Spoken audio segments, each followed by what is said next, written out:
Assalamualaikum warahmatullahi wabarakatuh.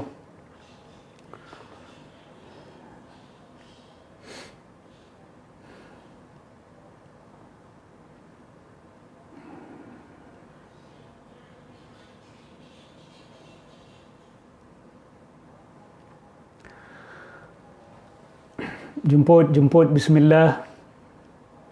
Jemput, ambil tempat masing-masing.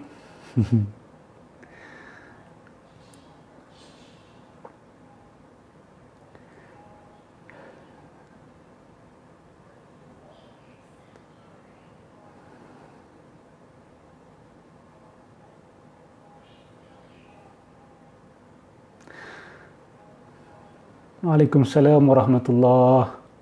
Saya baik-baik saja, alhamdulillah. Keluarga semua alhamdulillah. Harap-harap semua malam ni kita bersemangat untuk sama-sama tadabbur Al-Quran. Antara ibadah terbaik yang boleh kita buat di mana sahaja, dalam apa sahaja keadaan.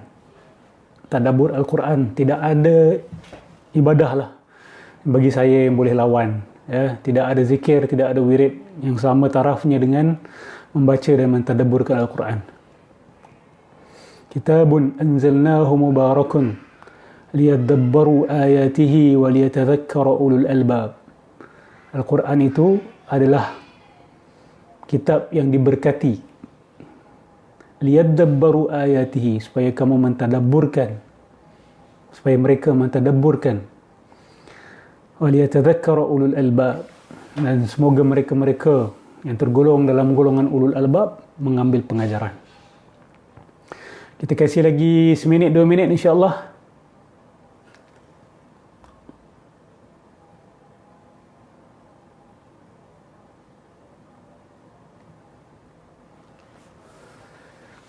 Dah ada Quran masing-masing?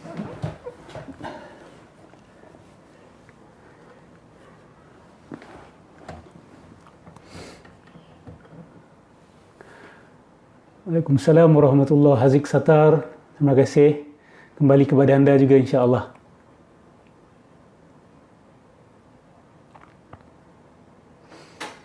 Okey, kita tunggu sekejap, 1-2 minit insya-Allah.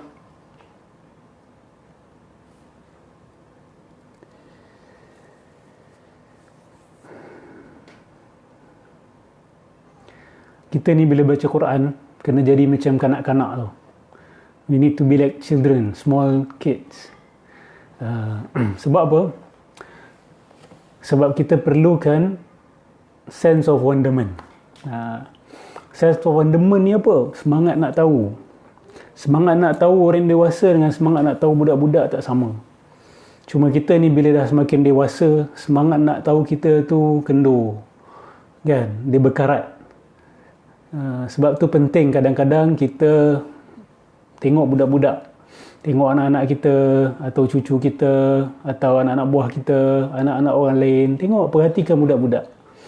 Sebab pada kanak-kanak juga ada banyak perkara yang kita boleh tafakurkan. Okey? Banyak perkara yang kita boleh tafakur. Antaranya adalah sense of wonderment mereka. Kenapa mereka begitu semangat nak mengetahui sesuatu? Dan di mana hilang semangat ingin tahu kita? Kan? Di mana hilang semangat ingin tahu kita? As we grow, kita punya semangat ingin tahu tu macam kendur kan. So bila kita baca Quran ni, kita nak kena jadi macam kanak-kanak, excited nak tahu macam-macam. Sebab dalam Quran memang ada macam-macam. Mat Taya bertanya, apa yang mendorong ustaz untuk terus berkongsi ilmu? Pertama sekali, ini memang kerja saya. Maksud kerja ni adalah tanggungjawab saya lah. Dan nombor 2 adalah passion saya. Okay, passion. I'm passionate with knowledge. Kan? Saya bahagia dengan ilmu. Okay, tak ada susah lah ilmu ni. Bila kita ada cinta, tak ada benda yang susah. Kan? So itulah 2 sebab. Amin. Terima kasih atas doanya semua. Saya doakan semua juga diberikan kelapangan hati, keterangan minda dan semangat yang berkobar-kobar untuk kita menggali rahsia-rahsia yang ada dalam Al-Quran. InsyaAllah boleh kita mulakan. Bismillahirrahmanirrahim. Okay? Kita baca lagi 10 ayat pertama suratul Kahf. Malam ni pun malam Jumaat.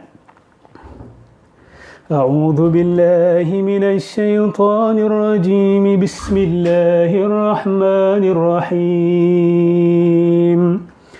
الحمد لله الذي أنزل على عبده الكتاب ولم يجعل له عوجا قيما لينذر بأسا شديدا من لدنه ويبشر المؤمنين الذين يعملون الصالحات أن لهم أجرا حسنا ماكثين فيه أبدا وينذر الذين قالوا اتخذ الله ولدا ما لهم به من علم ولا لآبائهم كبرت كلمة تخرج من أفواههم إن يقولون إلا كذبا فلعلك باخع نفسك على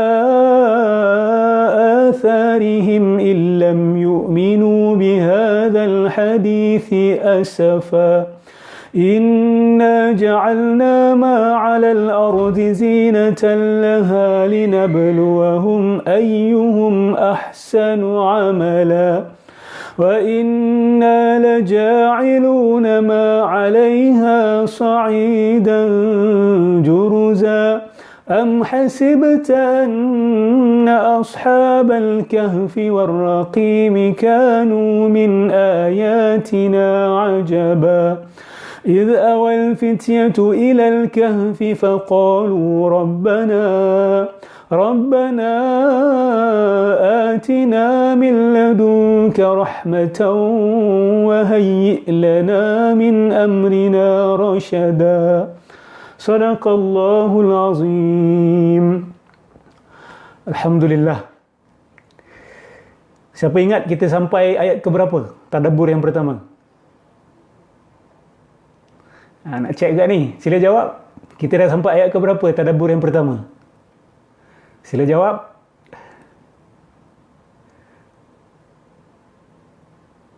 Krik. Tak ada orang jawab. Waalaikumsalam warahmatullahi. Ayat ke-10 Awak ada advance satu ayat, Fahmi Kasim. Ayat ke-8. Nur Azura Anwar, tahniah kita belum habis lagi ayat ke-10, kita berhenti di ayat ke-7. Jadi sesi kali ini kita akan sambung. Minta maaf, kita dah selesai ayat ke-8, sekarang ni kita akan sambung ayat ke-9. Okey, kita akan mula dengan ayat ke-9 insya-Allah. Baik.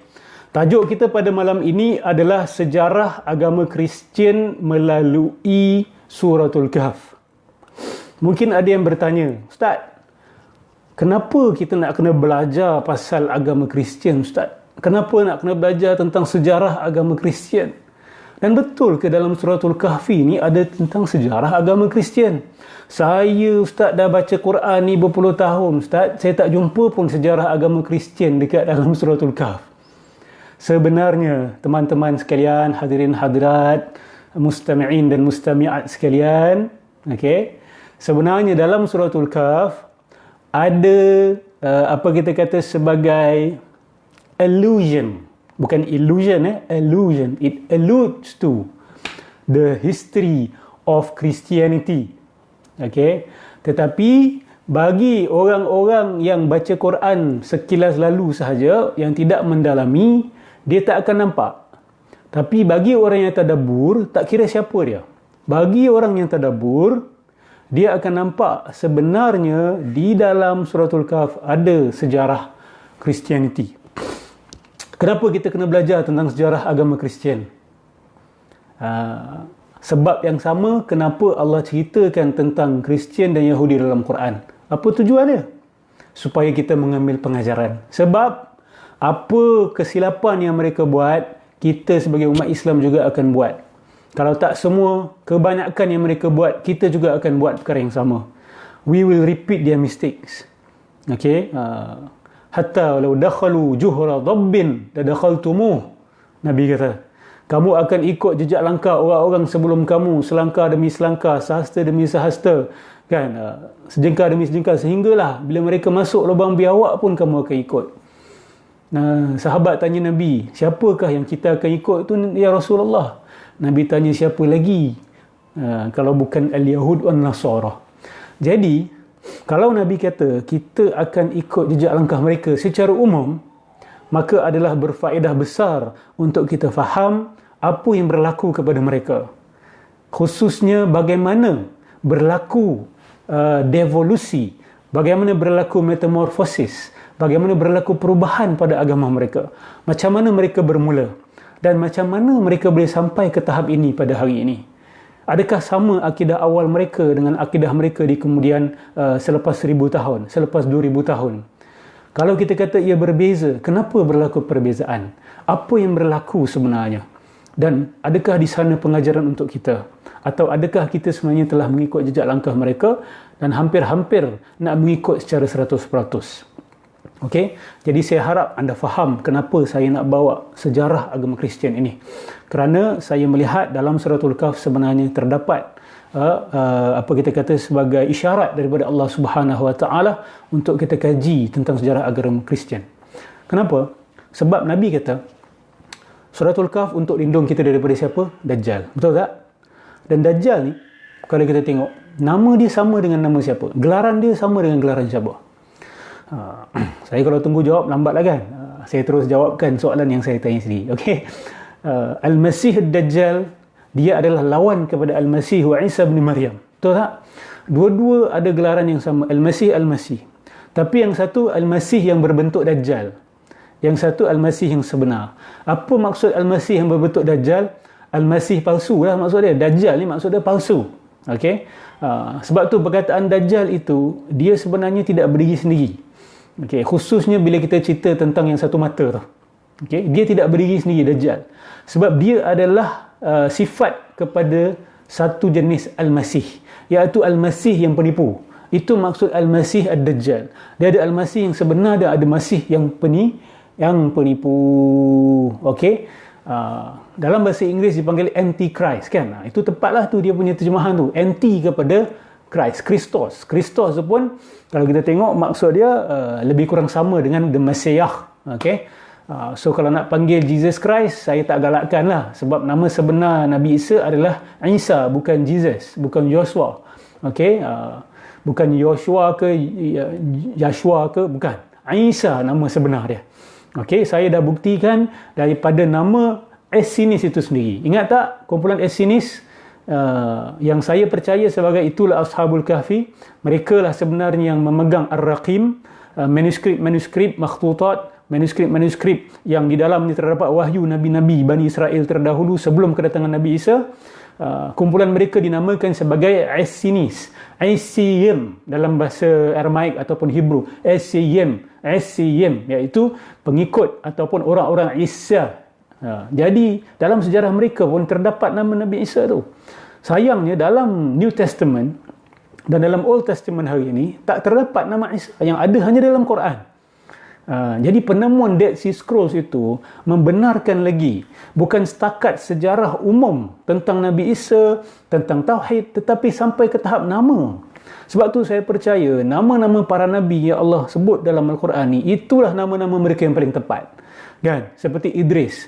Idris bukan Akhnuh. Ada yang dakwa dalam beberapa tafsir, Idris adalah Akhnuh.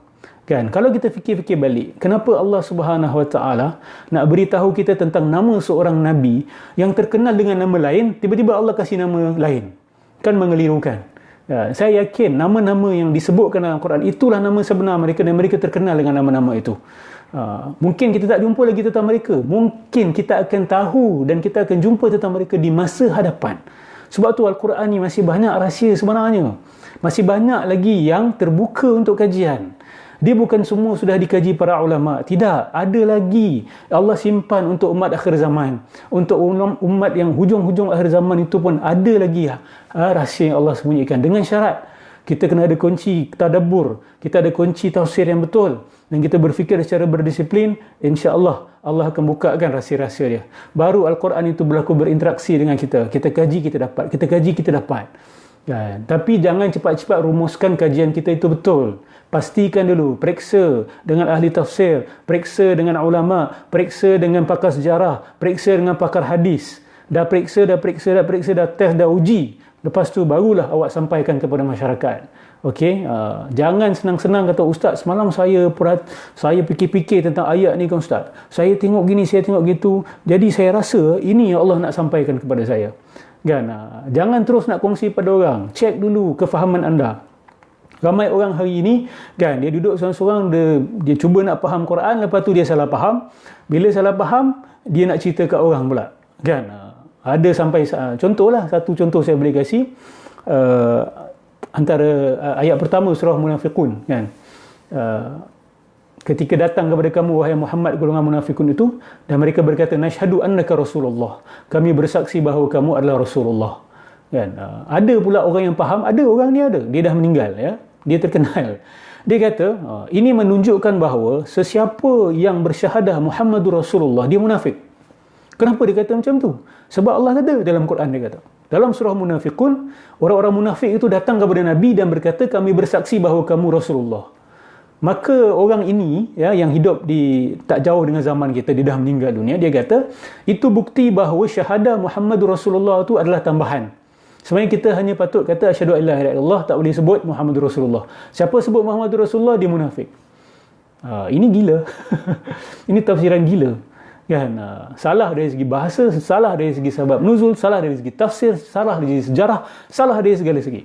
Tapi kerana kegopohan untuk kongsi dengan orang lain. Kan? Contoh jelas yang salah tafsir, betul lah. Lepat. Saya tak payah nak kira lah. Siapa nak tengok, boleh tengok video saya tentang kritikan saya kepada saudara Lepat. Okey. Jadi saya harap kita faham kenapa kita kena tahu sejarah Kristian ni. Okey, 3 agama besar dunia kalau awak perasan. Kan? Salah satu kemukjizatan Islam, salah satu tanda kebenaran Nabi Muhammad SAW adalah penjelasan Nabi SAW ataupun pemberitahuan Nabi tentang pergerakan sejarah. The flow of history is as it is. Seperti yang dikatakan oleh Nabi SAW. Tengok bila kita tengok Al-Quranul Karim dan hadis-hadis Nabi SAW, siapakah kumpulan-kumpulan utama dan kumpulan-kumpulan terbesar ataupun watak-watak utama dan watak-watak terbesar yang ada dalam Quran dengan Sunnah? Tak lain dan tak bukan, ada 4 watak utama. Pertama, orang Muslim. Nombor 2, Yahudi. Nombor 3, Kristian. Nombor 4, musyrikun. Betul tak? Inilah 4 kumpulan utama yang paling berpengaruh besar di atas alam ini. Tidak ada kumpulan lain yang lebih berpengaruh daripada 4 ini. Betul ataupun tidak? Pada saya ini salah satu mukjizat Al-Quran. Sebab cuba bayangkan selepas 1400 tahun daripada Rasulullah SAW, golongan Kristian ni dah tak berpengaruh sangat. Yahudi pun dah tak berpengaruh, dan umat Islam pun dah tak berpengaruh. Timbul satu puak yang bukan musyrikun, bukan Yahudi, bukan Kristian, bukan Muslim. Mereka lebih berpengaruh. Kan? Bukankah itu macam mengatakan ada satu yang tak kena kepada Al-Quran, satu yang tak kena kepada sunnah Nabi SAW. Tapi itu tidak berlaku dan tidak akan berlaku. Ini sendiri adalah bukti. Dalam sejarah juga ada mukjizat. Ini i'jazul Quran dalam ilmu sejarah. In the flow of history, itu pun ada sejarah. Jadi, kalau kita tak faham watak-watak utama ni, kita tak kenal Yahudi sebenar-benar kenal, kita tidak kenal Kristian sebenar-benar kenal, kita tak kenal golongan musyrikun sebenar-benar kenal, maka kita tidak faham siapakah watak-watak utama dalam sejarah manusia. These are the main players of human history. You do not understand them, you do not know the flow of history. Kalau kita tak kenal diorang, kita tak faham diorang, kita tidak akan faham pergerakan sejarah. We will not understand the flow of history. So it's very, very important. Okey, Ustaz boleh jelaskan mengenai Dead Sea Scroll? Saya dah jelaskan pada sesi yang lepas. Okey, jadi saya mohon maaf saya tidak dapat mengulang balik. Boleh rujuk kepada saya punya pembentangan yang lepas lah. Okey, saya tengok kejap kalau ada apa-apa soalan lain. Okey, tak ada. Baik.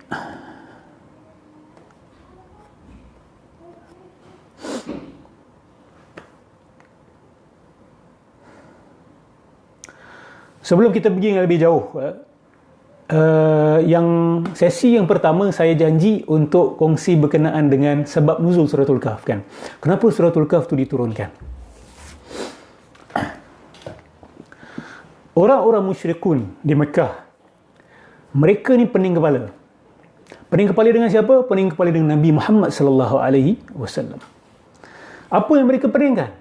Mereka tak tahu nak pandang Nabi Muhammad ni macam mana. Tak tahu nak kasih identiti apa kepada Nabi Muhammad, dan tak tahu nak buat apa dengan Nabi Muhammad sallallahu alaihi wasallam. Okay. Maka datang satu cadangan pada mereka. Apa kata kita pergi jumpa orang Yahudi dan kita minta pandangan mereka? Kenapa? Okey, ada yang tanya, Ustaz, adakah atheist tergolong pada golongan musyrikun? Tidak. Atheist tidak termasuk musyrikun, tapi dia are very insignificant. Dia ni insignificant. Bukan saya nak kata ada 4 golongan saja dalam dunia. Tidak. Saya nak kata ada 4 watak utama. Yang lain tu dia punya peranan tak berapa penting. Atheist ni tak pernah mainkan peranan besar sepanjang sejarah manusia. Okey, scientific revolution juga dicetuskan oleh orang beragama. Okey, bukan atheist. Okey, tidak pernah berlaku dalam sejarah manusia ada sumbangan-sumbangan yang besar ataupun atheist menjadi watak utama pada zaman itu. Tak pernah berlaku. Hari ini juga atheist bukan watak utama. Okey, sebab tu dia tak termasuk dalam yang 4 tu. Baik. Jadi golongan Kristian ni, okey, saya mohon tanya soalan yang berkaitan dengan topik ya. Malam ni saya cerita tentang tadabbur suratul Kahf. Okey. Yang tanya tentang Salafi dan Asy'ariyah ni, tolong tanya dalam pembentangan yang lain. Saya mohon maaf sebab kalau tak yang lain nak dengar tentang tadabbur terganggu. Okey. Baik. Jadi mereka pening kepala, tak tahu nak buat apa dengan Nabi SAW, dan tak tahu nak anggap apa. Maka datang cadangan, kita jumpa Yahudi, kita tanya. Sebab Yahudi ni dah banyak berpengalaman dengan golongan Nabi-Nabi. Okey. Okey. Jesus itu English, dia bukan. It's not English. Okay. Moses pun bukan English. Okay, sorry. Jesus kalau nak kata English boleh, tapi dia tak tepat. Okay. Joshua pun tak tepat. Semua selain Isa tidak tepat.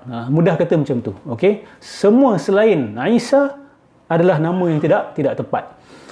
Tengok orang Melayu, bila kita dapat nama Isa, kita tak tukar. Kita tak tukar jadi nama lain. Betul tak? Isa adalah Isa. Orang putih dia dengar Joshua, dia jadikan Jesus. Okey. Isa tak tahu mana hilang.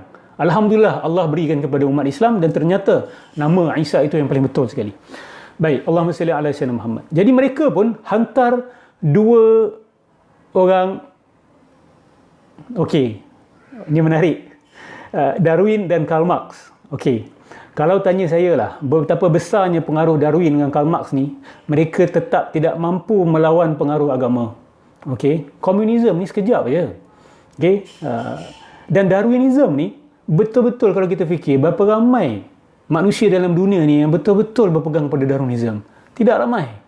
Okey, kita hanya boleh kata scientist, some so-called educated people, orang beragama rata-rata dalam dunia ni menolak Darwinism. Dan komunisme pun sama juga. Dia hanya pada satu period sejarah tertentu, di tempat tertentu. Dia tidak tersebar tu dunia dan dia tidak boleh dipanggil sebagai satu, apa kita kata, sebagai watak utama pada zaman itu. Okey, watak utama kalau kita sebut Karl Marx tu, dia segi Yahudi, betul tak? So akhirnya balik kepada Yahudi juga. Darwin saya tak tahu dia punya bangsa. Okey, Allahumma salli ala sayyidina Muhammad. Jadi kita sambung. Jadi mereka pun pergi jumpa Yahudi dekat mana? Dekat Madinah. Mereka hantar 2 orang, An-Nadhr bin Al-Harith dengan Uqbah bin Abi Mu'ayth. Ini orang musyrikun. Maka bila dia jumpa Yahudi, dia tanya, kami tak tahu nak faham Muhammad ni macam mana, sebab kami tak ada nabi-nabi sebelum ni. Mereka memang ada nabi Ibrahim, Nabi Ismail, tapi dah jauh. Jarak antara Nabi Ibrahim dengan Nabi Ismail dengan Nabi Muhammad SAW jauh. Jadi kalau kita lihat orang Arab ni, dia dah lama tidak ada nabi. Jadi dia tak tahu macam nak handle orang yang buat dakwaan macam ni lah. Ini dakwaan mereka bila mereka jumpa orang Yahudi. We don't know how to handle Muhammad. So apa cadangan orang Yahudi kepada mereka? Orang Yahudi Madinah. Surah Al-Kahf diturunkan di zaman Makkiyah. Jadi orang Yahudi mencadangkan apa? Dia mencadangkan supaya tanya dia 3 soalan. Kalau dia boleh jawab 3 soalan tersebut, maka dia adalah Nabi. Kalau dia tak boleh jawab 3 soalan tersebut, maka dia ni orang tak betul. Apakah 3 soalan tersebut? Yang pertama, tanya dia berkenaan dengan anak-anak muda yang melarikan diri, melarikan diri. Apa yang terjadi kepada mereka? Nombor 2, tanya dia berkenaan dengan lelaki yang travel timur dan barat. Okey, travel timur dan barat. Dan nombor 3, tanya mereka tentang ruh. Okey, saya dapat banyak soalan ni. Saya tak tahu nak tolak ke hujung ke, atau sebab ada soalan ni memang berkaitan. Ma aslu kalimatil yasu' limaza yastakhdimuha al-masihiyun al-arab badal ismi Isa. Wallahu alam. Ana tak pasti kenapa orang Arab Kristian menggunakan yasu'. Saya rasa sebab mereka sengaja nak membezakan diri mereka daripada lafaz Isa. Okey, sebab Isa ni orang Islam yang pegang. So kita lihat orang Kristian, orang Melayu di Indonesia pun dia tak akan panggil Nabi Isa Tuhan Isa. Dia akan panggil Jesus ataupun Yeshua. Kan? Yeshua. Sedangkan orang Melayu dah lama panggil Isa. Jadi bila dia masuk Kristian, dia tukar jadi Yeshua pula. Okey, saya tolak soalan-soalan ke hujung, cadangan daripada Abu Hakimi. Jadi mereka ni bila dah dapat cadangan daripada orang Yahudi tu, mereka pun balik ke Mekah dan tanya Rasulullah sallallahu alaihi wasallam 3 soalan tersebut. Bila mereka tanya kepada Nabi SAW, apa jawapan Rasulullah? Nabi kata, esok aku akan berikan kamu jawapan. Dan Nabi tak sebut insya-Allah. Esok aku akan berikan kamu jawapan. Tapi sedihnya, besok jawapan tak datang. Wahyu tak turun. Bahkan riwayat ulama tafsir mengatakan sampai 15 hari tidak ada wahyu. Sampai para sahabat ialah malu. Macam yalah, apa kita nak kata tu, segan-segan lah dengan musyrikun, sebab Nabi dah kata besok aku kasih jawapan. 15 hari tak dapat jawapan. 15 hari. Lepas 15 hari barulah Jibril turun dengan suratul Kahf. Okey, turun dengan suratul Kahf. Di situ pun banyak pengajaran sebenarnya. Kita lihat Nabi SAW kadang-kadang dia tersilap. Okey, Nabi terlupa nak sebut insya-Allah. Sebab mungkin Nabi ialah dia sangka Allah akan berikan jawapan terus. Tapi apa-apa pun wahyu tu datang daripada Allah, bukan daripada Nabi Muhammad sallallahu alaihi wasallam. Okey, bukan seperti segolongan orang-orang yang mendakwa wali kan. Mereka ni seolah-olah macam ada direct connection kabel dengan Allah Subhanahu Wa Taala. Apa saja mereka minta akan tertunai, apa saja mereka harap akan dapat. Tak semestinya. Okey, walaupun orang tu Allah sayang.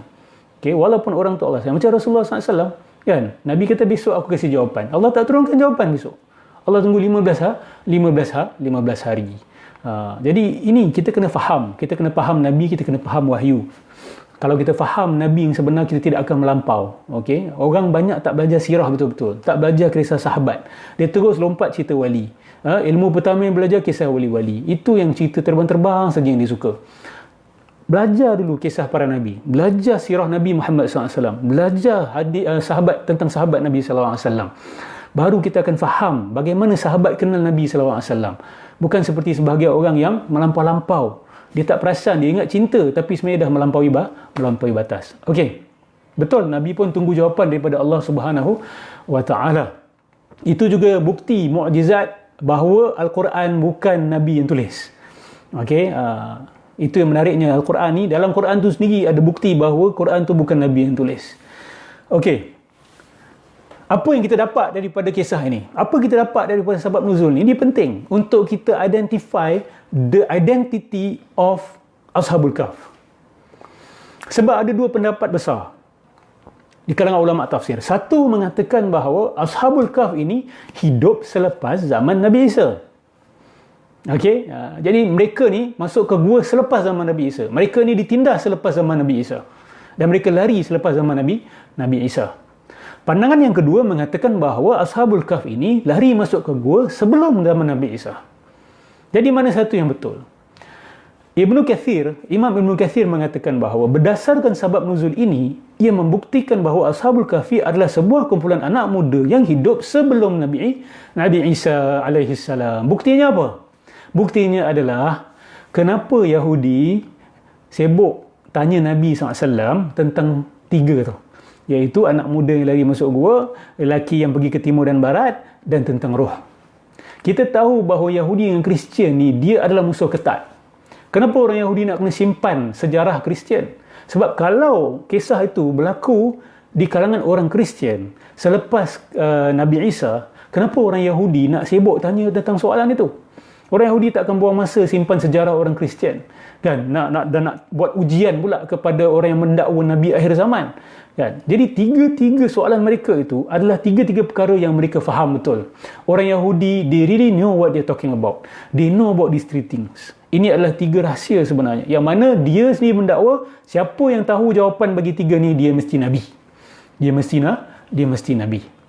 Allahumma salli ala Sayyidina Muhammad. Jadi ini salah satu bukti menunjukkan bahawa Ashabul Kahfi ni mereka hidup sebelum, period dia dalam 200 tahun sebelum Nabi Isa, sehinggalah dia ada saki-baki kumpulan mereka itu selepas 100 tahun lebih. 100 tahun lebih.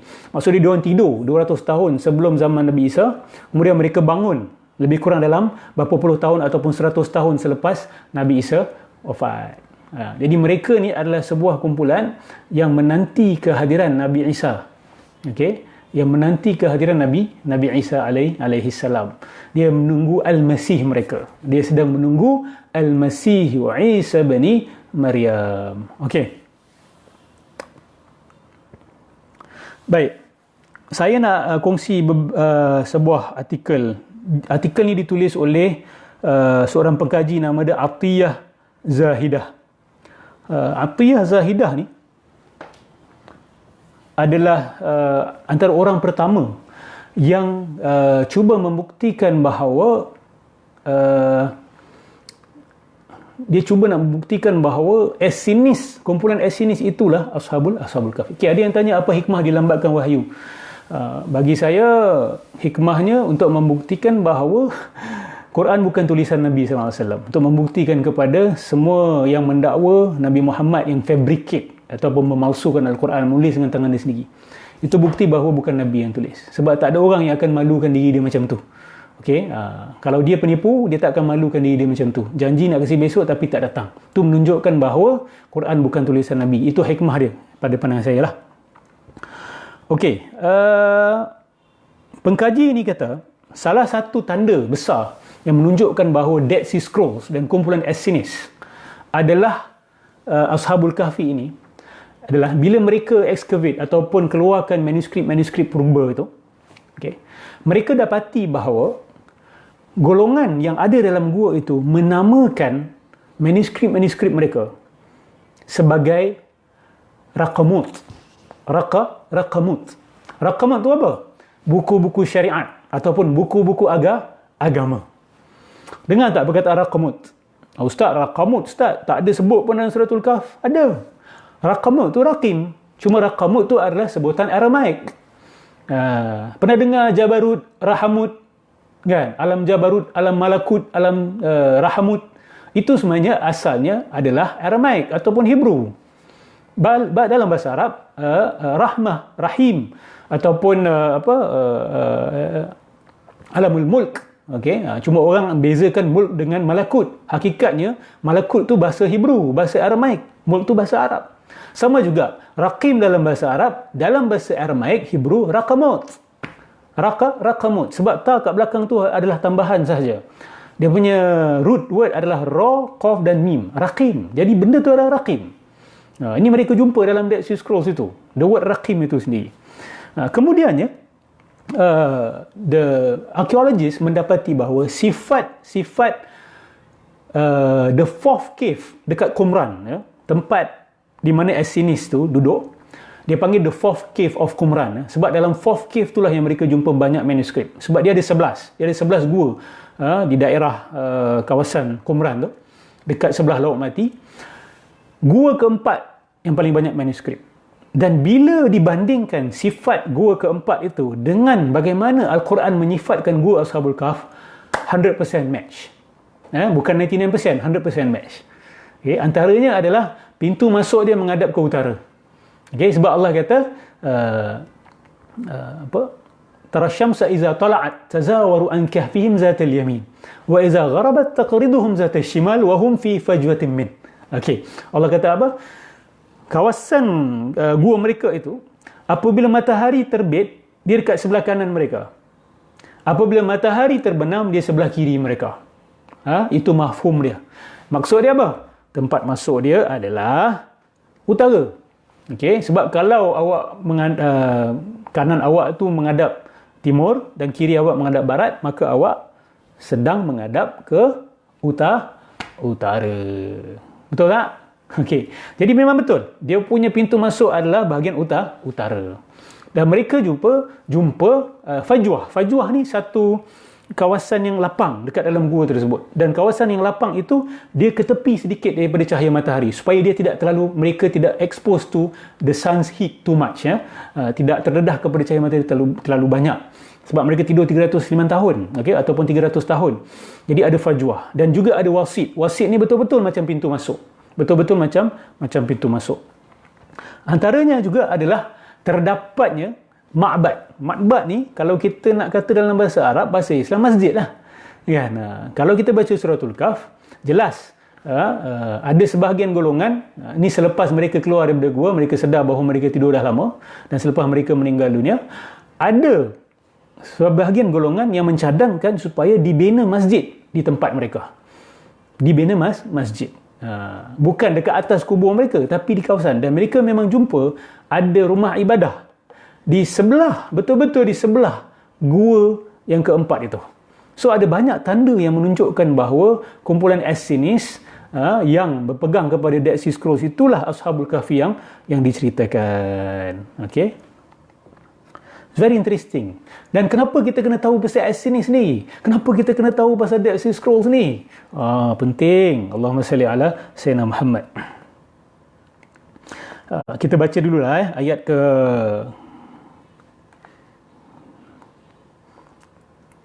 Bismillahirrahmanirrahim. Am hasibta anna ashabal kahfi warraqim kanu min ayatina ajaba. Adakah engkau menyangka, wahai Muhammad, bahawa kisah Ashabul Kahfi dan Raqim itu sahaja yang menakjubkan di antara tanda-tanda yang membuktikan kekuasaan kami? Okey, maksudnya Allah tanya pada Nabi SAW.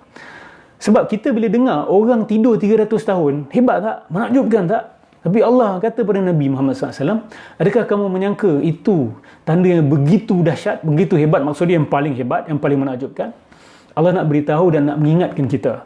Ya, kisah Ashabul Kahfi luar biasa, menakjubkan. Tetapi mereka hanya tidur 300 tahun. Mereka bukan mati dan dihidupkan balik. Okey? Mereka bukan mati dan dihidupkan balik. Sebab salah satu risalah Al-Quran adalah memberitahu manusia selepas kita mati, kita akan dibangkitkan. Dan itulah salah satu akidah yang ditolak keras oleh golongan musyrikun. Betul tak? Jadi Ashabul Kahfi ni juga adalah bukti kalau Allah Subhanahu Wa Taala boleh tidurkan orang selama 300 tahun, 309 tahun, Allah Subhanahu Wa Taala juga tidak ada masalah untuk mematikan dan menghidupkan balik. Jadi Allah nak beritahu kita, menghidupkan yang mati itu jauh lebih menakjubkan, dan Allah juga sudah tentu mampu melakukan perkara tersebut. Okey. إذ أول فتية إلى الكهف فقالوا ربنا آتنا من لدنك رحمة وهيئ لنا من أمرنا رشدا. Ketika anak-anak muda itu pergi ke gua dan mereka berdoa dan berkata, wahai Tuhan kami, berikanlah kami daripadamu rahmah, wahayyi lana min amrina rasyada, dan berilah kemudahan-kemudahan serta pimpinan kepada kami untuk keselamatan agama kami. Beautiful. Okey. Siapa ingat cerita Essenis minggu lepas? Nak kena ingat cerita Essenis. Kaitan Essenis dengan Farisis, dengan Sadukis. Sebab apa yang berlaku pada mereka akan berlaku kepada umat Islam. Tak kenal mereka, kita tak kenal diri kita. History goes on the same path. Okay? Sejarah ni lalu pada landasan yang sama. History just repeats itself. Pusingan yang sama pada golongan Yahudi, pusingan yang sama pada golongan Kristian, pusingan yang sama akan berlaku kepada umat Islam juga. Jadi kita kena faham, dia ada struggle berapa mazhab, Essenis, Sadukis dengan Farisis. Okay? Dan kenapa penting untuk faham mereka, dan apa kaitan dengan Dajjal, apa kaitan dengan Nabi Isa? Besar. Okay? Saya akan jelaskan dengan lebih lanjut. Saya nak tanya dekat sini, apakah akidah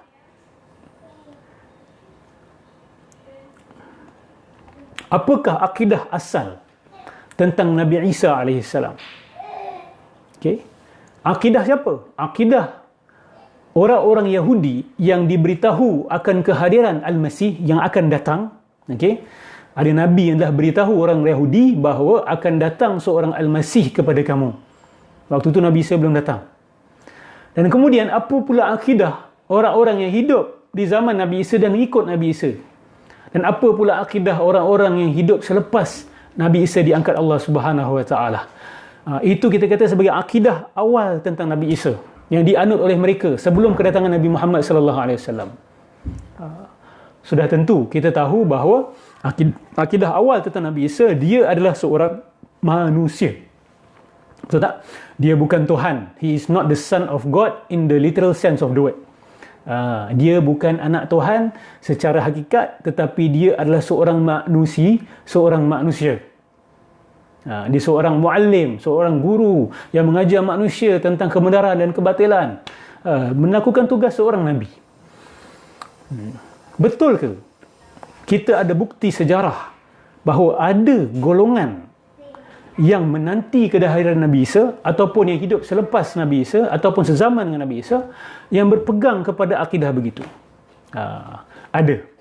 Yang pertama sekali kita kena faham struggle ataupun peperangan pemikiran di antara Sadukis, Farisis dengan Essenis. Saya dah cerita pada sesi yang lalu. Okey, Essenis menekankan pentingnya untuk berpegang kepada ajaran Nabi Musa. Jangan jangan ubah Taurat. Jangan ubah the law of Moses. Itu Essenis berpegang kuat kepada the laws of Moses. Tapi golongan Sadukis, golongan Farisis, mereka dah ubah sana ubah sini. Yuharrifuna al-kalima an mawadhi'ihi. Benda ni ada dalam New Testament pun ada juga. Nabi Isa mengkritik keras golongan Farisis dengan Sadukis sebab mereka sudah mengubah kandungan Taurat. Mereka sudah mengubah kandungan Taurat. Jadi Essenis ni dia berpegang pada itu. Dan sudah tentu mereka juga tahu tentang kehadiran seorang Al-Masih. Okay, jadi mereka berpegang. Mereka tak ada cerita langsung tentang crucifixion. Tak ada cerita langsung tentang nak selamat kena percaya bahawa Al-Masih itu akan disalib dan dia akan menjadi korban dan disalib. Siapa yang berpegang dengan akidah tersebutlah yang akan selamat. Langsung tak ada. Dalam dapatan arkeologi berkenaan dengan Dead Sea Scrolls dan Essenis, tak ada akidah tu. Akidah yang mereka temui adalah sebiji dengan agama Islam. Dia seorang Nabi, dia seorang the teacher of truth. Okay, not more than that. There is no such thing. Tak ada cerita tentang salib, crucifixion, nothing whatsoever. Okay. Itu sebelum Nabi Isa. Kalau kita cerita pula berkenaan dengan zaman Nabi Isa, okay, ada satu kumpulan ini yang bernama, terkenal di kalangan Kristian, Ebionites. Ebion ni dalam bahasa Aramaik miskin, orang poor people. Okay, maksudnya orang yang meninggalkan dunia untuk mencari kebenaran. Okay, Ebionites. Dan Ebionites ini, akidah mereka adalah akidah umat Islam. Jangan terkejut. Okay, dan mereka diketepikan. Sudah tentu kerana apa? Pada waktu itu berlaku penindasan oleh Emperor Rome ke atas orang Kristian. Orang Kristian ni daripada awal memang kena tindas. Okay, dia orang punya ujian teruk. Ujian dia sangat teruk pada waktu itu. Dan kalau kita dengar kisah-kisah kesabaran mereka, dia been thrown to the lion's den, dicampak ke dalam kandang singa. Kalau tak mau murtad, tak mau kufur terhadap Nabi Isa, terhadap Tuhan, akan dicampak dan dimakan oleh singa hidup-hidup. Ada yang dibakar hidup-hidup. Dahsyat azab yang mereka lalui, dahsyat. Sebab tu pernah seorang sahabat kata, "Ya Rasulullah, teruknya azab yang kita kena dengan golongan musyrikin ni." Nabi marah, Nabi tegur. Orang dulu digergaji daripada atas sampai ke bawah. Okay, dan mereka mereka lalui dengan kesabaran. Kamu ni baru kena sikit. Macam itulah mafhum dia. Okay, kita dengar pun bulu roma kita meremang, kan? Sahabat kena pun dah begitu teruk dah. Tengok Bilal kena 4 batu kat atas dada. Itu pun Nabi kata tak berapa teruk, kan? Sebab orang dulu kena gergaji. Cuba bayangkan, hari ni pun tak ada buat macam tu. Setahu saya lah. Ada ke torture, dia orang gergaji awak daripada kepala sampai terbelah dua. Nabi kata dulu, zaman Nabi-Nabi dulu, umat dia nak ikut Nabi SAW sampai kena gergaji, tapi mereka masih tetap berpegang pada akidah. Itu betapa kukuhnya keimanan orang-orang dulu. Okey, hebat, luar biasa mereka. Okey, kita mohon pada Allah supaya Allah tempatkan mereka di jannah yang tertinggi. Mereka semua adalah saudara mara kita, walaupun kita tak pernah jumpa mereka, kita tak pernah kenal mereka. Okey, kita mengambil inspirasi daripada perjuangan mereka. Masya Allah. Allah maghfir lahum warhamhum wa'afihim wa'afanhum. Apa tadi saya tengah cerita? Okey. Jadi, golongan Ebionites ni, akidah kita. Dia orang pun tak percaya kepada crucifixion dan sebagainya. No such thing. Dan Nabi Isa adalah Nabi. Dia bukan the Son of God. Dia bukan one essence with God. There's no such thing. So, Ebionites. Dan Ebionites ni, dia banyak berperang dengan siapa? Dia banyak lawan dengan, kalau tak silap saya, banyak lawan dengan orang-orang macam Paul lah.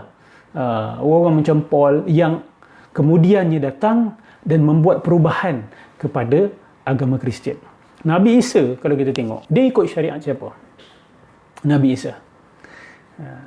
Nabi Isa ikut syariat Nabi Musa.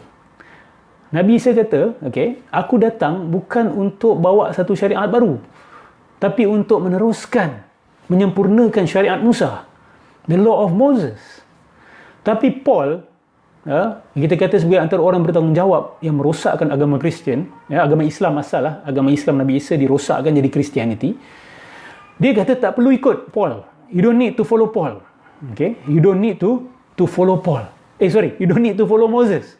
Tak perlu ikut the laws of Moses. Okay, that is not true. Itulah berlaku tahrif, perubahan. Jadi Ebionites dengan orang macam Paul ni, dia orang bergasak. Maksudnya orang yang nak mengekalkan tauhid dengan orang yang menentang mereka tu keras perdebatan mereka. Kemudiannya kita kena faham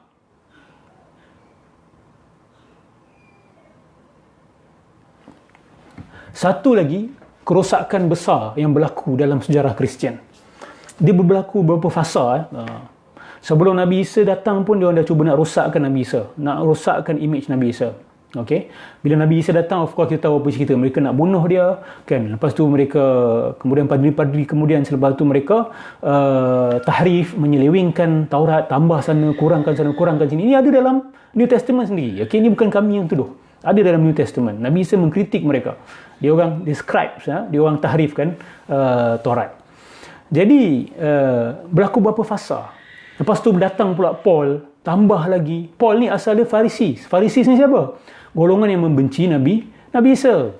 Dia asalnya Pharisees. Dia menindas orang-orang Muslim yang awal yang ikut Nabi Isa. Tapi dikatakanlah dia bertaubat dan dia ubah jalan dia dan dia jadi pejuang yang memperjuangkan agama Kristian. Tapi terdapat teori-teori di kalangan orang Kristian juga yang mengatakan bahawa Paul ni sebenarnya adalah munafik. Dia sebenarnya merosakkan agama Kristian daripada dalam. Mengaku masuk Kristian, masuk Islam lah, Islam Nabi Isa tu, tapi hakikatnya dia merosakkan daripada dalam. Awak sangka benda ni tak pernah berlaku kepada umat Islam? Cerita yang sama berlaku. Ada nama-nama besar dalam sejarah umat Islam yang buat kerja sama dengan si Paul buat. Okay? Sebab tu kita kena faham sejarah dia orang. We have to understand their history. Once you understand their history, you will understand the the making of the Dajjal. Macam mana Dajjal ni? Sebab Nabi Isa yang sebenar kita tahu ada. Kita tahu sifat-sifat dia. Bila mereka rosakkan image Nabi Isa, jadi sesuatu yang lain. Itulah antara sifat Dajjal. Dia dah jadi Antichrist. Dia dah jadi something that is not Isa. Something that is not Isa alaihissalam. Okay? So, kalau kita faham benda tu, step by step kita akan faham Dajjal ni macam mana. Okay? Umat Islam ni bila cerita Dajjal ni, dia suka cerita konspirasi teori, cerita misteri-misteri, mistik-mistik. Tapi dari segi sejarah tu, kita jarang nak ambil tahu. Dia bukan tukar Taurat kepada Talmud. Talmud tu tambah-tambahan. Kan? Dia tambah-tambah dengan Talmud. Kan? Dia ada Tanakh, dia ada Talmud, dia ada Mishnah, dia ada Talmud. Talmud ni tafsir. Kan? Lepas tu Mishnah ni adalah tafsiran kepada Talmud pula. Jadi tafsiran ke atas tafsiran, akhirnya makin jauh. Lepas tu mereka tambah sana, tambah sini, kurang sana, kurang sini dan sebagainya. Adakah Paul Bautinia? Okey, cantik soalan Muhammad Syahrin Miswan. Saya akan cerita tentang benda ni dan saya akan buktikan kepada para pendengar sekalian bahawa sebenarnya agama Kristian juga dirosakkan oleh gerakan Bautinia. Apa maksud Bautinia? Nanti saya akan cerita sedikit berkenaan dengan Hermeticism, Gnosticism dengan Neoplatonism. 3 Dajjal ni lah yang telah merosakkan agama Kristian, yang telah memberikan status Tuhan kepada Nabi Isa. Okey, sebab ada di kalangan orang Kristian dia terpalit dengan falsafah-falsafah ini. Akhirnya dia bawa masuk. Bila bawa masuk, Nabi Isa yang dulunya hanya Nabi dinaikkan kepada satu makam Son of God. Bahkan sama essence, sama zat dengan Allah Subhanahu wa Ta'ala melalui konsep Logos, melalui konsep Nous, melalui konsep homoousis. Okey, ni semuanya datang daripada Hermeticism. Dan umat Islam juga sebenarnya kita pun dah terpalit dengan konsep yang sama. Dengan konsep logos, dengan konsep noos, aion, ini semua adalah the same concept. Itu yang membuahkan terjadinya Trinity. Okey, nanti saya ceritakan dengan lebih panjang. So it's a big issue. Benda ni besar. Okey. Adakah kisah-kisah dalam sirah yang terdapat sahabat-sahabat terjumpa monks yang terdapat memberi glad tidings about coming of last from the Ebionites? Maybe. Okey, boleh jadi. Sebab zaman Nabi masih ada orang-orang Kristian yang betul lagi jalan mereka. Contoh dia, Salman Al-Farisi kan. Salman Al-Farisi masuk Islam kerana dia berguru dengan orang Kristian. Dan guru terakhir dia kata, apa pada dia? Guru terakhir dia kata, wahai Salman, bukan banyak istilah pelik. Istilah yang awak jarang dengar. Okey. Tak apa, jangan takut. Ambil istilah-istilah tu, buat kajian. Jangan takut dengan istilah-istilah pelik. Istilah-istilah pelik ni atau istilah baru ni menambahkan ilmu kita. Okey, jangan takut dengan istilah. Istilah ni menambahkan ilmu kita. Jadi Salman Al-Farisi juga, dia bertemu dengan padri-padri, 3-4 padri. Dan yang terakhir tu kata, jangan takut, selepas ini akan datang Nabi terakhir. Kamu pergi cari dia. Maksud dia, diorang tu orang Islam sebenarnya. Dia Muslims. Dia ada real followers of Isa alaihi salam. Okay, so memang ada kemungkinan dia Ebionites. Okay? Kalau hari ini kita masih ada Unitarian Christian yang percaya hanya ada satu. Okay? Of course, Syiah juga adalah antara infiltration tersebut. Okay? Syiah antara infiltration tersebut. Bagi kawan-kawan Syiah yang mendengar, saya tak perlu minta maaf, itu pegangan kami Ahlussunnah wal Jamaah. Okay? Itu pegangan kami. Nak bincang kita boleh bincang. Betul, Pak Cik Sayyidatina Khadijah, Waraqah bin Naufal. Okay? Dia kata apa? Kalau aku hidup zaman perjuangan Muhammad nanti, sebab dia kata Nabi Muhammad akan dihalau oleh kaum dia. Kalau aku hidup zaman tu, aku akan berjuang bersama dengan Nabi Muhammad. Maksud dia beriman dengan Nabi Muhammad sallallahu alaihi wasallam. Okey. Allahumma salli ala sayyidina Muhammad. Apa tadi? Okey. Soalan Syahrin, Miss Wan, nanti saya sambung lagi later. Cuma sekarang ni saya nak cerita tentang perkembangan yang ketiga. Kerosakan yang ketiga. Ini tahap terakhir yang paling teruk sekali. Ark of the Covenant tu at-tabut. Ada disebut dalam Al-Quran. Ark of the Covenant ni dekat dalam dia ada peninggalan-peninggalan Nabi Musa, Nabi Harun dekat dalam. Mereka simpan tu sebagai memberi semangat untuk mereka berjuang. Macam orang hari ni lah, ni ambil berkat kan. Kalau kita ada tongkat Nabi Muhammad, siapa yang tak nak simpan kat rumah dia kan. Paling tidak pun memberikan kita semangat perjuangan, betul tak? Jadi tabut itu ataupun the Ark of Covenant itu, dekat dalam tu ada barang-barang Nabi Musa, baqiyatun mimma taraka alu Musa wa alu Haruna tahmiluhul malaikah, ada dalam suratul Baqarah kalau tak silap saya. Okey, menarik. Hawariyun ni pun very interesting. Dia memang ada kaitan dengan Ebionites. Okey. Okey, ada yang dah tanya saya pasal Hawariyun dengan Ebionites ni, saya kongsi sikit satu perkara menarik. Bagi siapa yang baca tentang Christianity, awak akan tahu mereka ada satu ritual dipanggil Eucharist. Eucharist ni mereka minum wine dengan makan roti, bread. Betul tak? Roman Christianity, Roman Catholic Church, mereka mendakwa bahawa itu satu ritual untuk kita bersatu dengan Al-Masih, bersatu dengan Jesus Christ. Okay? Kita makan seolah-olah flesh dia dan darah dia. Jadi kita bersatu dengan dia. Itu sebenarnya adalah satu penyelewengan kepada cerita sebenar makan tu. Memakan, proses ataupun majlis makan-makan. Memang betul ada berlaku zaman Nabi Isa. Ada dalam Al-Quran sebenarnya cerita dia. Dalam suratul Ma'idah, kalau nak tahu Al-Ma'idah tu sepatutnya kita terjemahkan sebagai the Eucharist. Itulah the last supper, ataupun the supper of Nabi Isa dengan Hawariyun. Kan, golongan Hawariyun minta Nabi Isa apa? Anzil lana malaikatan pula, ma'idatan minas sama'. Turunkanlah kepada kami, minta kepada Allah supaya Allah turunkan satu hidangan kepada kami. Betul, the body of Christ. Pada mereka makan roti itu makan the body of Christ. Tapi itu penyelewengan kepada cerita sebenar. Tapi makan-makan memang ada. Dalam suratul Ma'idah mereka minta Allah turunkan makanan, betul tak? Dan Allah turunkan. Cuma Nabi Isa kasih peringatan, jangan kamu kafir selepas ni. Kalau kamu kafir, Allah akan timpakan azab yang teruk ke atas kamu. Dan mereka kata, mohon makanan itu turun dan jadikan dia sebagai satu perayaan kepada kami. Eucharist itu memang perayaan bagi syariat mereka pada waktu itu. Sebab Allah tunaikan permintaan Hawariyun. Tapi masalahnya, bila Roman Catholics, dia orang ubah Sebab dah terpalit dengan Hermeticism, Gnosticism, Neoplatonism yang saya I lump them under Batiniah sebenarnya. Okey, under Batiniah. Sebab tu Batiniah ni bukan aliran kecil. Kalau nak kata Freemason, Illuminati, semua masuk dalam aliran Batiniah. Sebab mereka adalah anak cucu cicit kepada Hermeticism, Gnosticism and Neoplatonism. Okay. InsyaAllah kalau senang saya akan cerita tentang Hermes. Ini akar kepada Hermeticism. Okay. Dia berkait dengan Mesir Purba dan sebagainya. Sebab tu Quran cerita tentang Fir'aun. Quran cerita tentang sihir Musa dan sebagainya. Sihir Fir'aun dan betul. Muhammad Yusri Eucharist. Eucharist. Okay. Jadi kerosakan yang tahap ketiga. Saya nak cerita-cerita tak cerita-cerita. Tak habis-habis lagi. Kerosakan tahap ketiga yang paling, kita kata paling dahsyat sekali yang berlaku kepada agama Kristian. Ada siapa-siapa nak teka tak? Ada kata patutlah ustaz kata Batiniah ni lagi bahaya dari Yahudi. Betul. Tapi bukan saya yang kata benda tu. Imam Syahrastani yang kata dalam Al-Milal wan Nihal. Dia yang kata benda tu.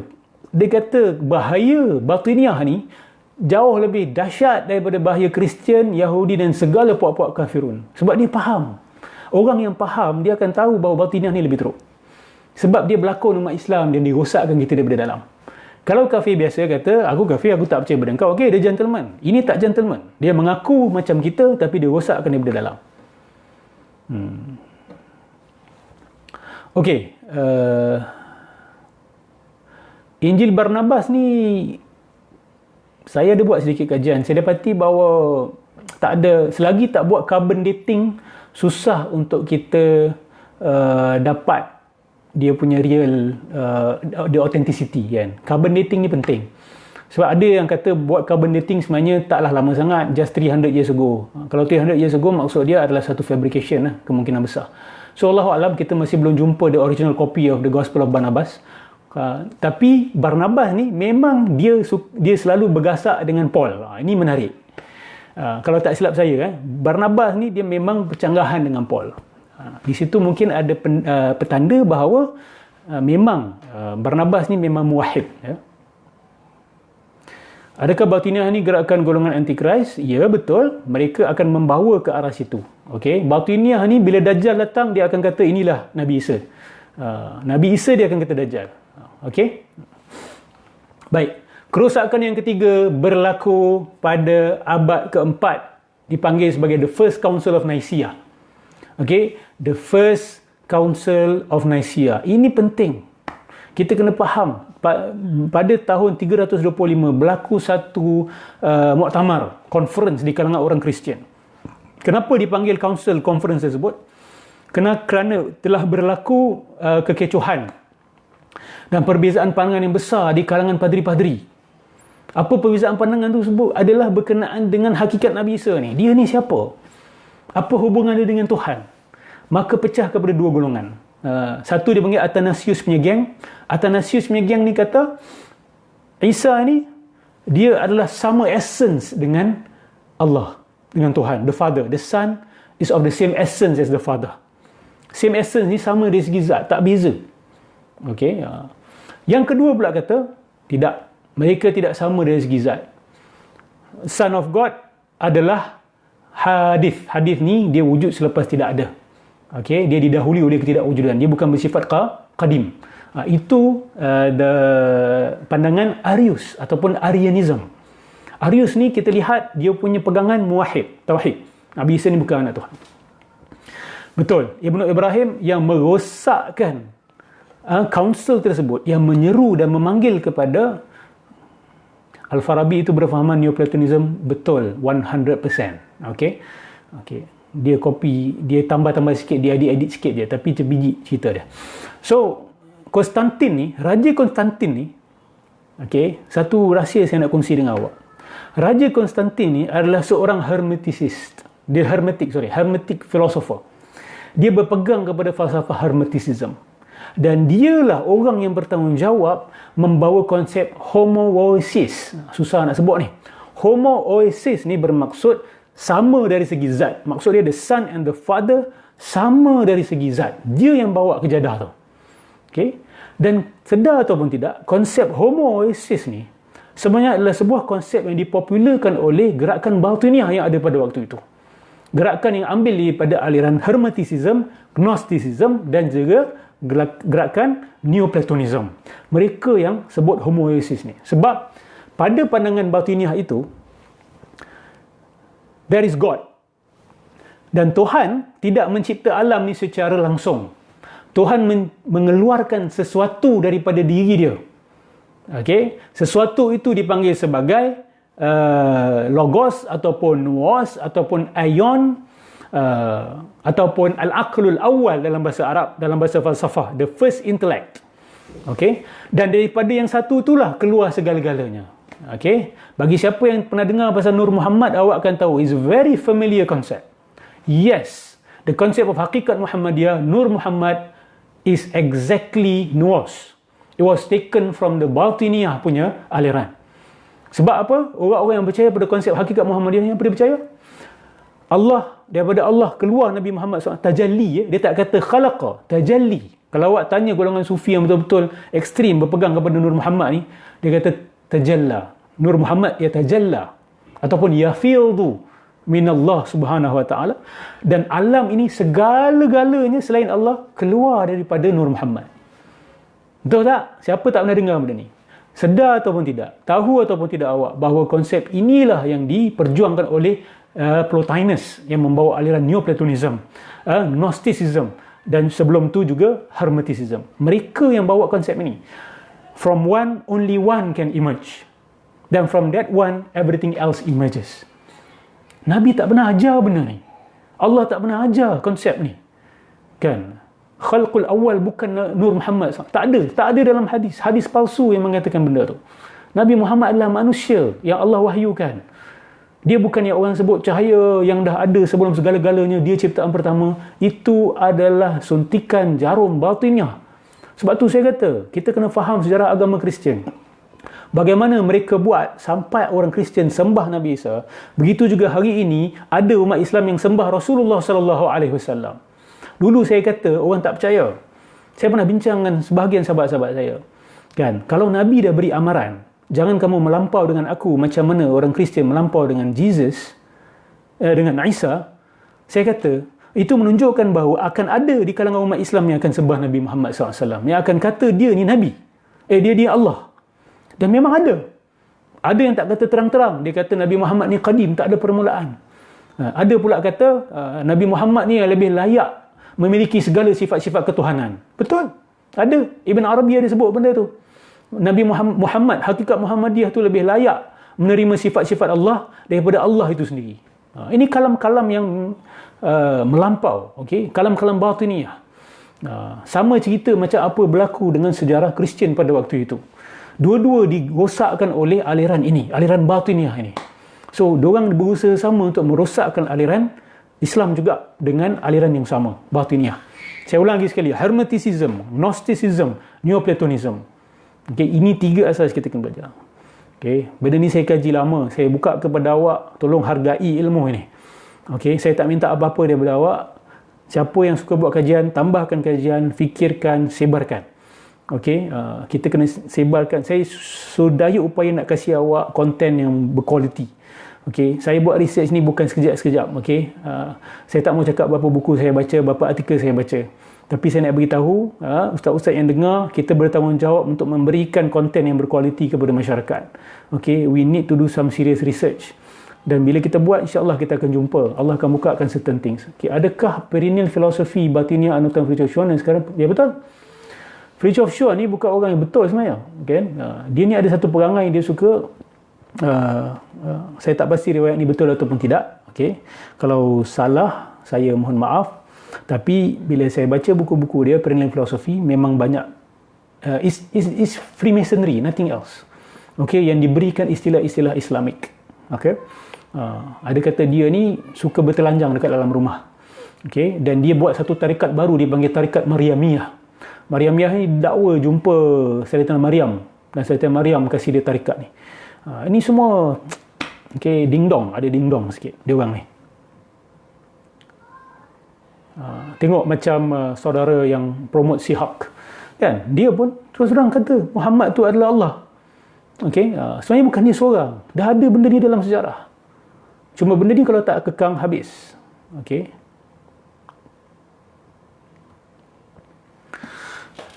Okey, Allahumma salli ala Sayyidina Muhammad.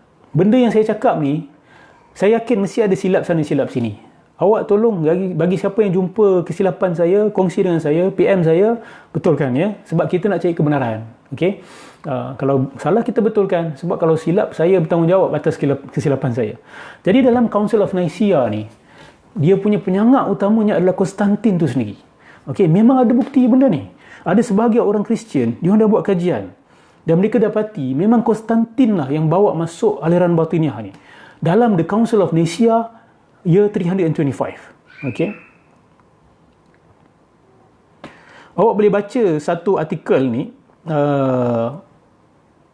tajuk dia What Constantine Brought to the Nicene Council. Okay?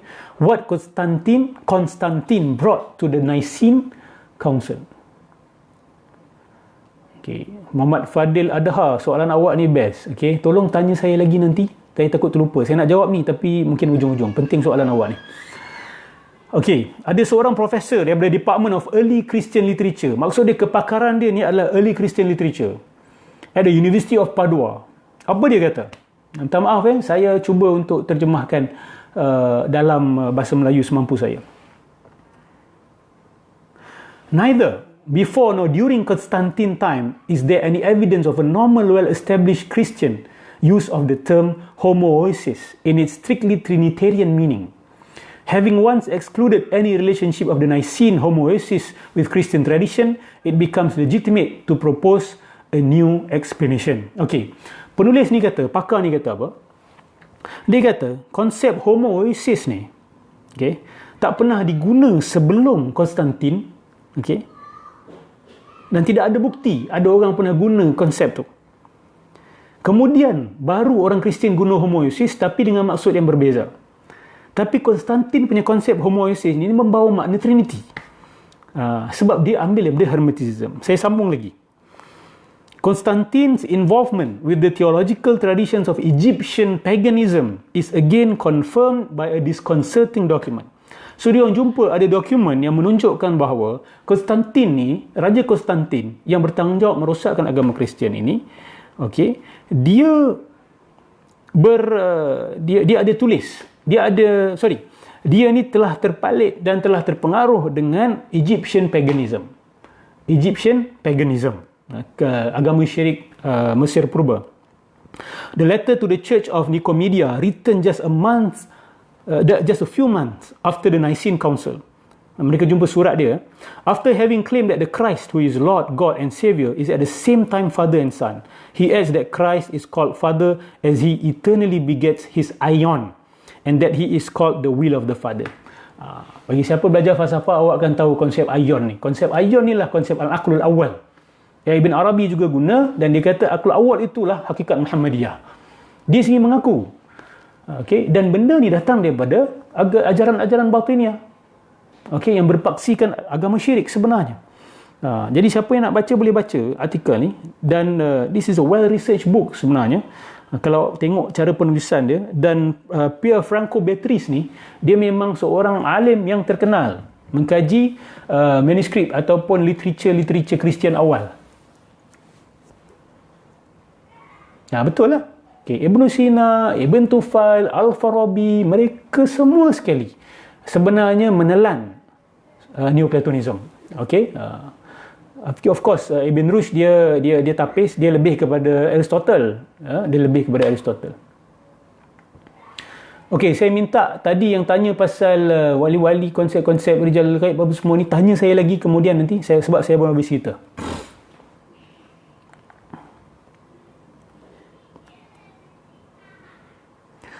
Allahumma salli ala Sayyidina Muhammad. Okey. Ada soalan tak berkenaan dengan apa? Ya, betul. Aion ataupun aeon. Okey, aion ataupun aeon. Itulah sama dengan konsep hakikat Muhammadiyah kita. Exactly. Bagilah web link artikel. Jangan malas, saudara Arul Hisham. Saya dah kasih tadi tajuk dia. Saya bacakan lagi sekali. Okay? What Constantine brought to the Nicene Council. Okay.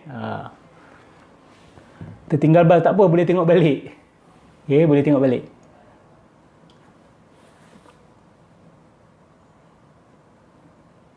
Betul. Hafiz Farid kata, saya tak pasti mana dia dapat ni, tapi inilah akidah Arius sebenarnya. Okey, masalahnya Konstantin dia kata homoousis ni sama. Zat Son dengan zat Father. Dia yang bawa konsep ni. Okey, itu yang timbul menjadi Trinity selepas itu. Okay, bint Muhammad tanya pelik, kenapa manusia mesti nak fikir Tuhan tu macam manusia? Apa yang buat mereka fikir macam tu? Okay, sebenarnya benda ni datang daripada ahli-ahli falsafah syirik. Ahli-ahli falsafah musyrik sebenarnya. Okay, anggapan saya kerana mereka nak merosakkan agama Tauhid. Jadi ada sebahagian orang-orang agama ni, dia belajar falsafah-falsafah ni. Belajar, okey, tak ada masalah untuk mengetahui kesilapan dan sebagainya, memahami dunia. Masalahnya dia orang telah, dia orang ambil. Bila ambil, dia orang campur adukkan dengan akidah. Dia orang masukkan falsafah-falsafah ini. Maka jadilah bermasalah. Kalau yang baik, yang betul, tak ada masalah. Okey, kita dalam Islam pun, kita belajar usul fiqh, mesti ada mantik. Mantik tu ada kaitan dengan Aristotle. Okey, bila orang buat takrif, qiyas dalam usulul fiqh, semuanya ada kaitan dengan ilmu mantik. Dan banyak yang ada kaitan dengan Aristotle. Kita tak boleh nak buang semua. Sebab ada benda baik yang mereka cipta. Okey, sebab dia bukan cipta, dia discover. Okey, benda tu dah ada. Logik memang dah ada. Bukan bermakna sebelum Aristotle orang tak ada logik, kan? Dia discover dan dia systematizekan benda tu, dia codifykan. Yes, what Constantine brought to the Nicene Council. Very good. Okay, thank you. Boleh nak teruskan lagi ke atau berhenti dah? Okey, kita teruskan sikit. Bismillah. Jadi, saya nak rumuskan lagi sekali. Ini poin penting. Agama Kristian, okey, berlaku beberapa fasa kerosakan. Yang paling teruk sekali berlaku in the Council of Nicaea pada tahun 325. Dan yang bertanggungjawab adalah Emperor, siapa nama dia? Konstantin. Emperor Konstantin.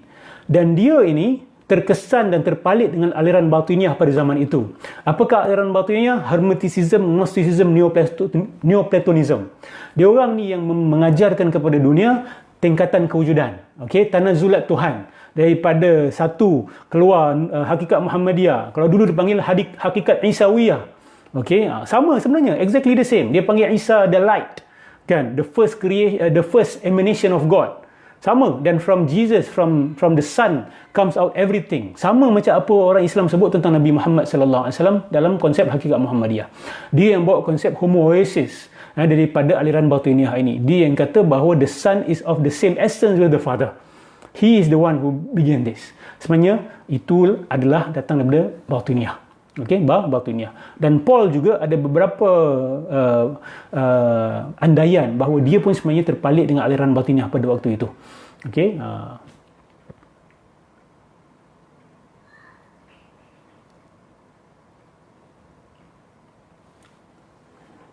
minta pendapat Ustaz, siapa ulama sufi yang tasawuf muktabar? Mungkin saya boleh namakan kalau yang masih hidup lah.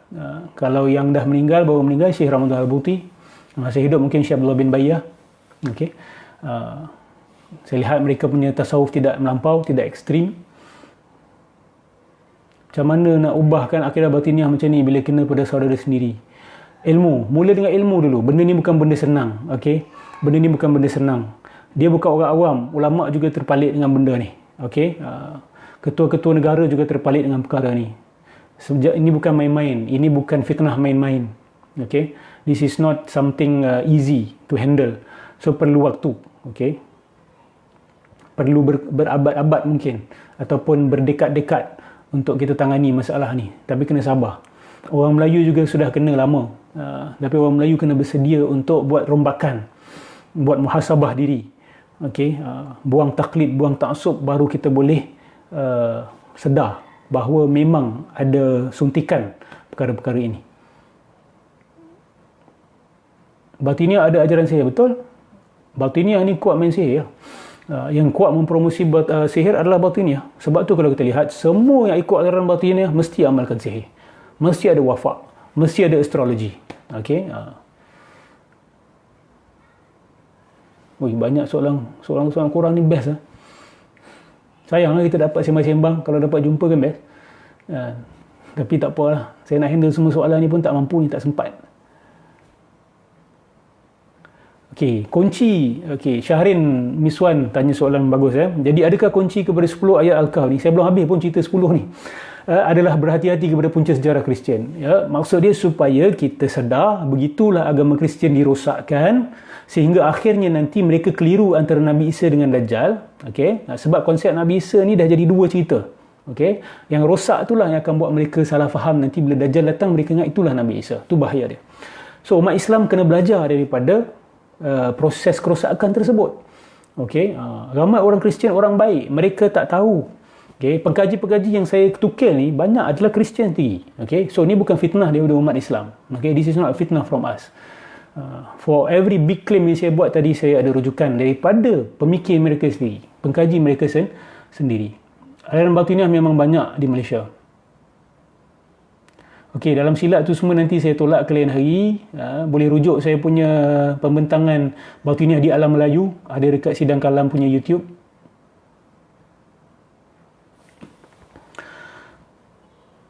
Okey, kita sambung.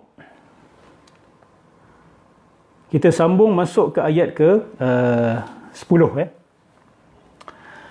إذ أول الفتية إلى الكهف فقالوا ربنا آتنا من لدنك رحمة وهيئ لنا من أمرنا رشدا. Okey.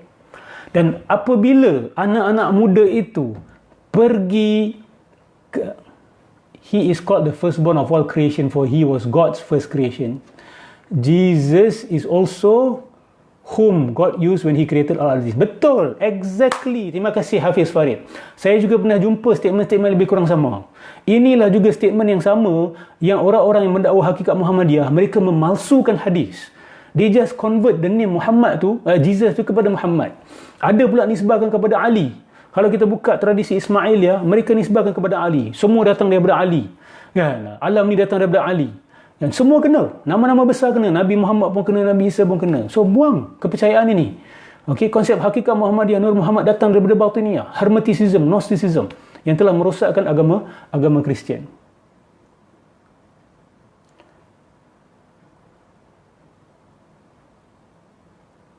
Okey, Brother Zulkifli tanya, Ustaz ada tak kemungkinan konsep the first intellect adalah konsep benar mengenai penciptaan?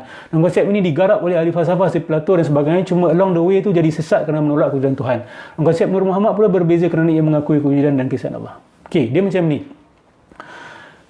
Konsep apa tadi tu, the first intellect ni, dia orang ni menafikan konsep penciptaan. Itu poin utama dia. Mereka mengatakan bahawa Tuhan ni, alam ni keluar daripada Tuhan macam cahaya matahari keluar daripada matahari. Maksud dia, alam ni keluar bukan atas kehendak Tuhan. It is just naturally coming out from Him. There is no such thing as creation out of nothing. Khalq. Dia sebut konsep tajalli, konsep fail. Itu tak sama dengan khalq. Sedangkan dalam Al-Quran, jelas konsep yang guna pakai adalah khalq. Allah mencipta daripada tiada kepada ada. Bukan keluar daripada Allah, bukan sudur min Allah, faidun min Allah, yatajalla min Allah. Tak ada konsep ni. Yang guna istilah emanation, keluar daripada Tuhan, macam kesejukan keluar daripada ais, macam cahaya keluar daripada matahari, itu digunakan oleh Plotinus. Kita ambil, kenapa? Tak ada seorang Nabi pun ajar benda ni. Kan? Allah cipta kun fayakun. Allah tak cipta satu dulu, lepas tu daripada satu tu keluar segala-galanya. Tak ada. Langsung tak ada dalam Quran sunnah. Tak ada. Dalam sunnah tak ada hadis sahih tentang benda ni. Yang ada palsu ataupun daif teruk. Okey? Yang ada palsu ataupun daif teruk. Dalam Quran langsung tak ada. Allah cipta khalaqa. Kan? Dan dalam hadis sahih, jelas. Nabi pernah ditanya, apakah makhluk pertama yang dicipta? Nabi kata, ada banyak. Nabi kata qalam, ada arash dan sebagainya. Langsung Nabi tak pernah kata, nur aku, cahaya aku. Nabi tak pernah kata. Kalaulah betul itu wahyu daripada Allah, Nabi sepatutnya lah orang pertama yang cakap. Jelas-jelas. Dan kenapa tak ada dalam Bukhari? Kenapa tak ada dalam Muslim? Kenapa tak ada dalam Sunan Sittah? Kenapa tak dalam salah satu pun kitab hadis ada dalam dunia ni? Kalau betul itu benar, dia mesti akidah besar. Betul tak? It is one of the most important akidah sebenarnya. Kalau betul hakikat Muhammadiyah ni. Tapi kenapa dia datang secara misterius, secara rahsia? So very pelik. Dalam akidah Asy'ariyah pun tak ada benda ni. So itu semua petanda-petanda bahawa it is not truth. It is false sebenarnya. Okay. Kemudian masalah dia, bila dia false, sebahagian orang ni bila dah terpesona dengan falsafah-falsafah palsu ni, dia cuba sunnikan. Dia cuba kasih nama-nama bahasa Arab, istilah-istilah bahasa Arab, istilah-istilah akidah, supaya orang yang tak tahu dengar, oh, ini Islamik. Dia bawa istilah-istilah Sufi dan sebagainya. Contoh bila dengar hakikat Muhammadiyah, orang dengar, oh, kan? Apa benda hakikat Muhammadiyah? Kan? Itu al-aqlul awal. Al-aqlul awal tak ada orang tahu, tak ramai orang tahu. The first intellect. Berapa ramai yang kaji bahasa the first intellect? Kalau saya kata, mari kita berpegang kepada konsep the first intellect. Saya rasa tak ramai dan tak ada orang Islam yang akan pegang benda tu. Tapi kalau saya kata, jom kita berpegang pada akidah hakikat Muhammadiyah. Orang pegang. Sebab apa? Sudah diberikan bungkusan, salutan, konsep istilah Islamik. Okey? Mereka mempergunakan nama Nabi Muhammad sallallahu alaihi wasallam sebenarnya. Fitnah ke atas Rasulullah sallallahu alaihi wasallam. Baik. Dan ini bukan benda senang untuk saya buka. This is not something easy for me to open. Okay. Bagi siapa yang dengar tak setuju, tolong bawa saya bawa hujah. Okay. Kalau saya salah, betulkan, keluarkan hujah-hujah awak sebanyak-banyaknya. Ada yang kias kalam itu Nur Muhammad. Okay. Itu kias yang tak kena. Nak buat kias kena ada dalil. Tak ada dalil. Okay. Macam saya kata, Nur Muhammad secara maknawi, okey, kita terima. Tapi Nur Muhammad secara hakiki, seperti yang dipegang oleh orang-orang yang berpegang pada hakikat Muhammadiyah, itu tak betul. Itu datang dari Neoplatonism. Okey. Masalah ni, orang kita ramai yang tak belajar falsafah. Dia orang hanya dengar dia daripada tasawuf. Okey. Contohnya, yang masuk ke bumi Melayu ni adalah tasawuf yang sudah terpalit dengan Neoplatonism. Ini ramai orang tak boleh terima hakikat ni. Which is true. Kalau kita baca buku-buku awal akidah, buku-buku tasawuf yang masuk ke bumi Melayu ni, semuanya terpalit dengan Neoplatonism. Tuhfatul Mursalah contoh. Okey. Kalau tak silap saya, ditulis oleh Mubarak Burhanpuri. Ada konsep martabat 7. Itu Neoplatonism. Sama dengan Sefirot Yahudi juga, Kabbalah. Dia orang pun ada martabat kewujudan. Sedangkan Nabi Muhammad tak pernah ajar benda ni. Nabi tak pernah ajar martabat kewujudan. Ni keluar daripada ni keluar daripada ni. Tak ada benda tu. Okay. Kita percaya khalq. Allah mencipta daripada tiada kepada ada. Dia berkuasa. Dia boleh buat benda tu. Kenapa nak kena fail? Kenapa nak kena tajalli? Kenapa nak kena emanation? Tak perlu. Okay. Itu konsep mereka. Kita tak pegang benda-benda ni. Okey.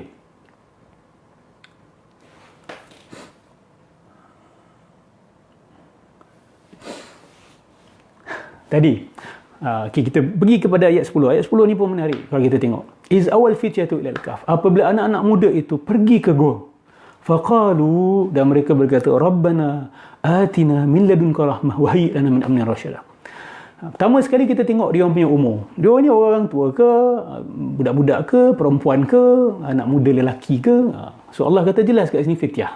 Anak muda lelaki. Dalam Quran, perkataan fityah ni diulang 2 kali kalau tak silap saya. Satu dalam suratul Kahf, lagi satu dalam kisah Nabi Ibrahim. Nabi Ibrahim buat dia punya dakwah kreatif dia tu. Waktu dia muda, fatan yaqulu lahu Ibrahim, again, kan dia kata bila dia pecahkan berhala-berhala tu, dan dia orang balik kata, siapa pecahkan berhala ni? Nabi kata, bukan aku yang pecahkan, ni berhala paling besar ni. Kalau tak percaya, tanya dia. Itu kebijaksanaan Nabi Ibrahim. He's a witty man. He's a witty man, Nabi Ibrahim ni. Very smart. Dalam masa yang sama, orang yang ada kasih sayang. Itu Nabi Ibrahim alaihissalam. Nabi-Nabi kita ni bukan orang yang solemn kan, nampak macam bodoh. Tidak, they are not stupid people. They are very smart, very intelligent, very wise, but in the same time full of love. Itu yang kita nak. Akal yang tajam, hati yang bersih, gabungan. Jangan hati bersih tapi senang dipermainkan orang. Jangan akal bijak tapi hati kotor pun tak guna juga. So kita gabungkan kedua-dua semampu kita. Okay? Doakan saya doakan awak, kita doakan semua, insya-Allah. Baik. Anak-anak muda tu, ni penting ni. Anak muda ni kalau kita lihat ciri Ashabul Kahf ni dengan ciri Nabi Ibrahim sewaktu dia buat dakwah kreatif dia tu, apa yang ada pada futuwah ni? Dalam tasawuf mereka ada satu konsep dia panggil futuwah. Futuwah ni sifat yang baik, yang bagus. Apa tu futuwah? Keremajaan.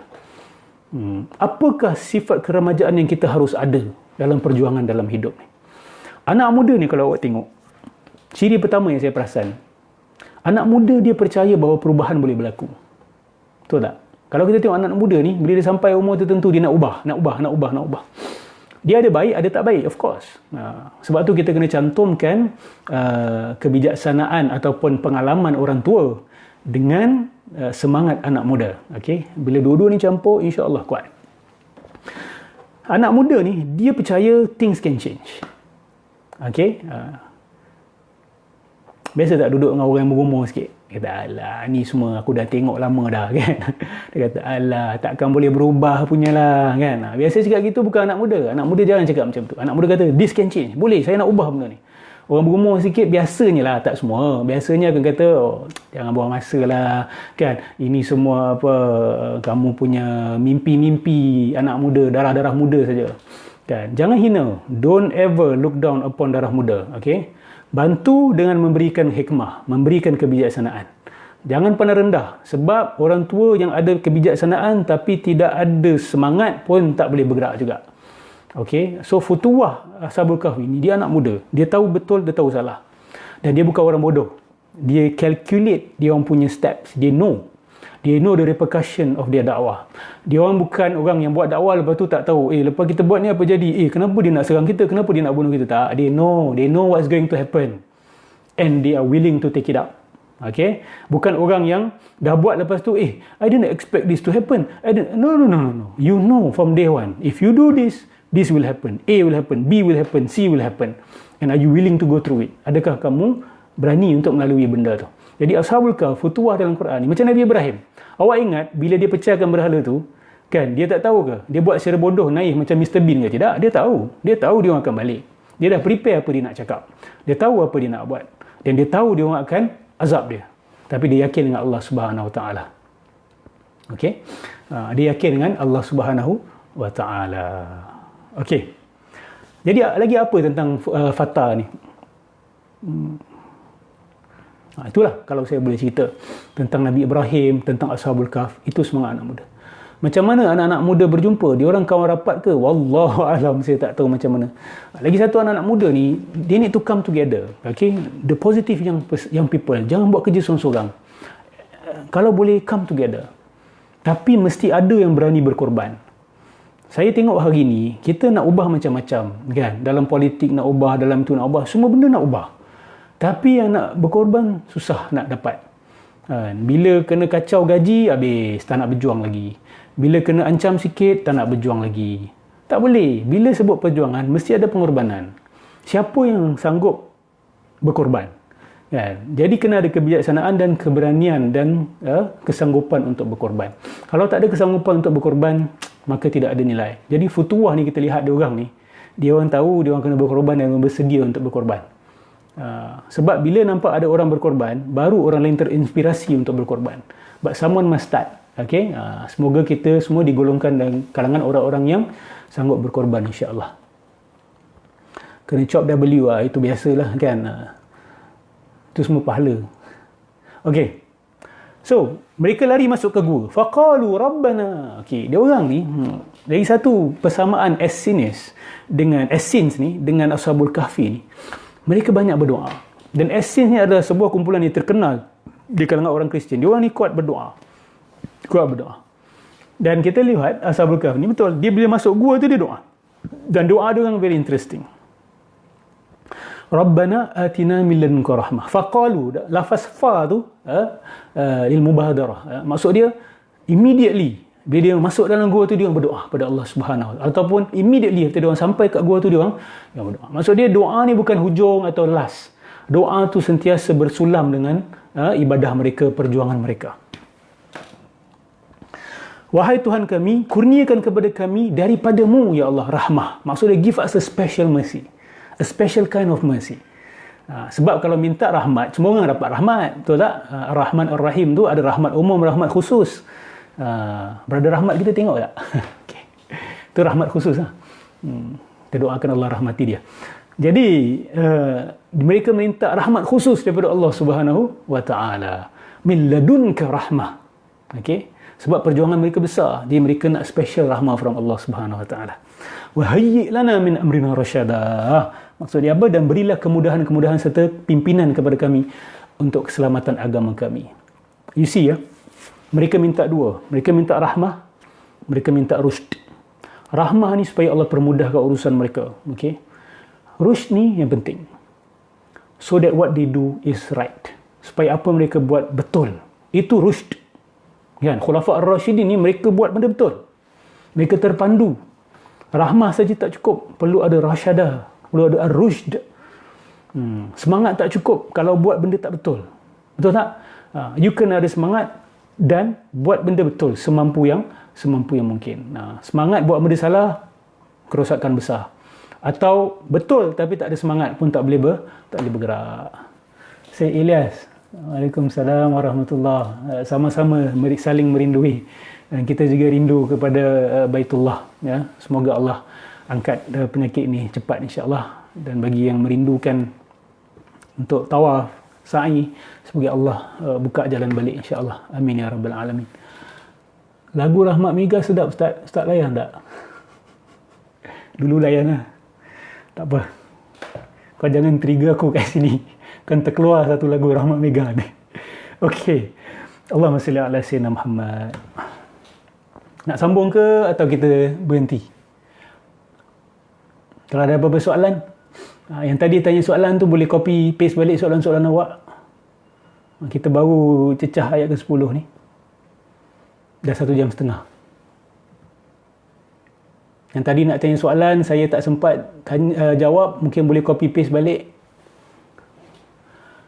Apa lagi isi Dead Sea Scroll? Okey, dia ada banyak. Saya taklah nak kata dalam semua Dead Sea Scroll tu semuanya selari dengan akidah kita. Sebab kita tak tahu, mungkin ada juga orang-orang lain yang bawa masuk. Wallahu a'lam, kita tak pasti.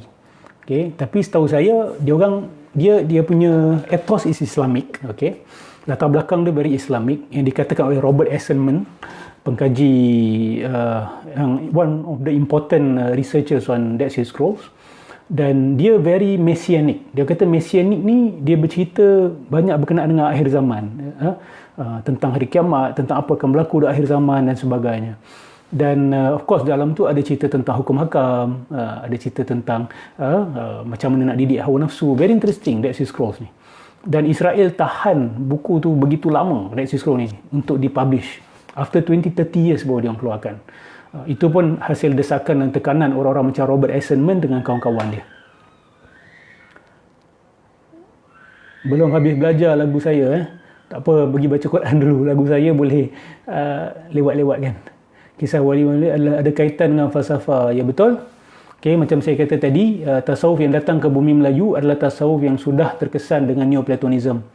Okay, ramai orang tak boleh terima benda ni, tapi that is the fact. Okay, Hamzah Fansuri, Nuruddin Ar-Raniri sendiri, dia juga terkesan sebenarnya dengan Neoplatonism. Okay, walaupun dia mengkritik Hamzah Fansuri. Pandangan saya tentang filem The Messiah, saya tak ada pandangan.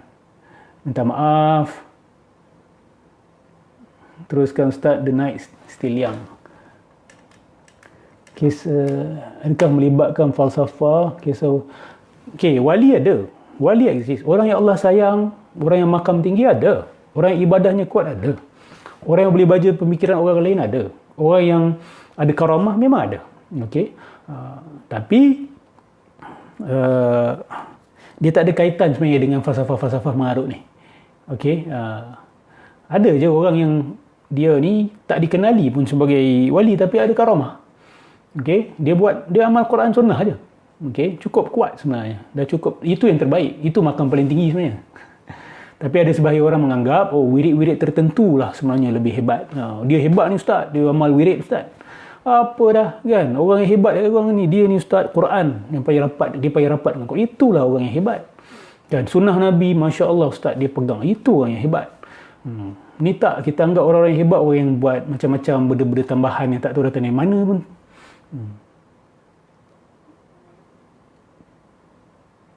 So nak tadabbur sampai, saya nak tadabbur Al-Kahf ni sampai habis. So dia akan makan berapa sesi. Bedah lagu M. Nasir nanti-nantilah ya. Kita mula dengan yang penting-penting dulu. Arul Hisham Robert Eisenman, E-I-S-E-N-M-A-N.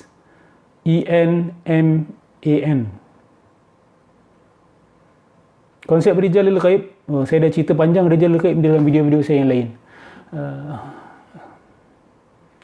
Rijalil ghaib ni Ibn Arabi kata roh-roh wali yang dah mati atau yang belum mati ataupun golongan jin. Okey, ini mereka bagi kepada kutub lah, ghaus lah, abdal lah, autad lah. Lepas tu ada hierarki-hierarki lah. Lepas tu ada teritori-teritori yang mereka kawal dan sebagainya. Ini mengarut. Okey, ini mengarut. Tak ada dalam agama kita benda-benda ni. Abdal ada, tapi abdal yang Nabi sebut tu, Nabi tak cakap pun dia jaga langit lah, dia jaga bumi, dia jaga rezeki lah, kamu boleh istighasah dengan mereka. Tak ada, Nabi tak cakap pun benda tu. Tu tambah-tambahan kemudian.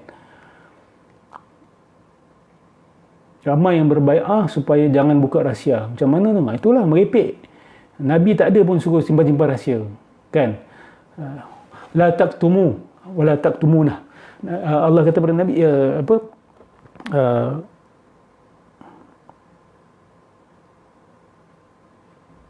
kalau kamu tidak sampaikan, maka kamu sebenarnya tidak menyampaikan risalah kamu. Nabi tak ada sembunyikan apa-apa dalam agama ni. Okey, Nabi tak pernah sembunyikan apa-apa dalam agama ni. Orang yang kata bai'ah kena simpan rahsia, sembunyikan rahsia, itulah aliran batiniah sebenarnya. Dan ada yang dah bocor rahsia, bila awak dengar rahsia dia, na'udzubillah min zalik. Okay, ada orang kata, oh Al-Hallaj bocorkan rahsia. Kan, dia tak salah semua dia bocorkan rahsia. Nak tahu juga apa rahsia yang dia bocor tu? Anallah, itu rahsia sebenarnya. Kenapa Nabi tak ajar benda tu? Kenapa Nabi nak rahsiakan benda tu? Cuba fikir. Kita tak fikir tau. Kan, kita terpengaruh dengan cerita-cerita wali-wali besar, Al-Hallaj dan sebagainya. Dan apa rahsia yang mereka bocorkan? Apa yang Siti Jenah bocorkan rahsia tu? Apa rahsia yang mereka bocorkan? Kita Allah. Is that it? Itu fitnah ke atas Rasulullah, fitnah ke atas agama Islam. Itu bukan mereka membocorkan rahsia, mereka mengatakan kalam-kalam yang kufur sebenarnya. Tentang Syekh Abdul Qadir Jilani, kitab Sirul Asrar pun ada bincang bahasa Nur Muhammad. Saya tak pasti tentang kesahihan kitab Sirul Asrar tu kepada Syekh Abdul Qadir Jilani. Okey. Walaupun katalah penisbahan itu betul, Syekh Abdul Qadir Jilani bukan dalil kita.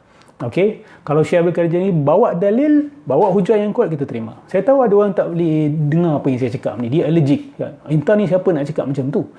Saya kata jelas, kita punya sandaran utama Al-Quran dan Sunnah dan ulama yang muktabar yang berlandaskan Al-Quran dan Sunnah. Ulama tak boleh suka-suka berteori sana berteori sini, khususnya berkaitan dengan akidah, berkaitan dengan perkara-perkara ghaib. Kalau tak ada dalil, mereka tidak boleh bawa, khususnya tentang konsep Nur Muhammad ni. Mana dalil mereka bawa? Ini konsep besar, ini akidah besar. Takkan Nabi tak ajar? Kenapa Nabi tak ajar? Tiba-tiba wali-wali pula yang ajar benda ni, kan? Mereka kata Nabi ajar, Ustaz. Mana? Nabi ajar secara kiasan yang berlapis-lapis. Kenapa? Kan? Kenapa nak kena simpan-simpan ilmu ni? Tak perlu.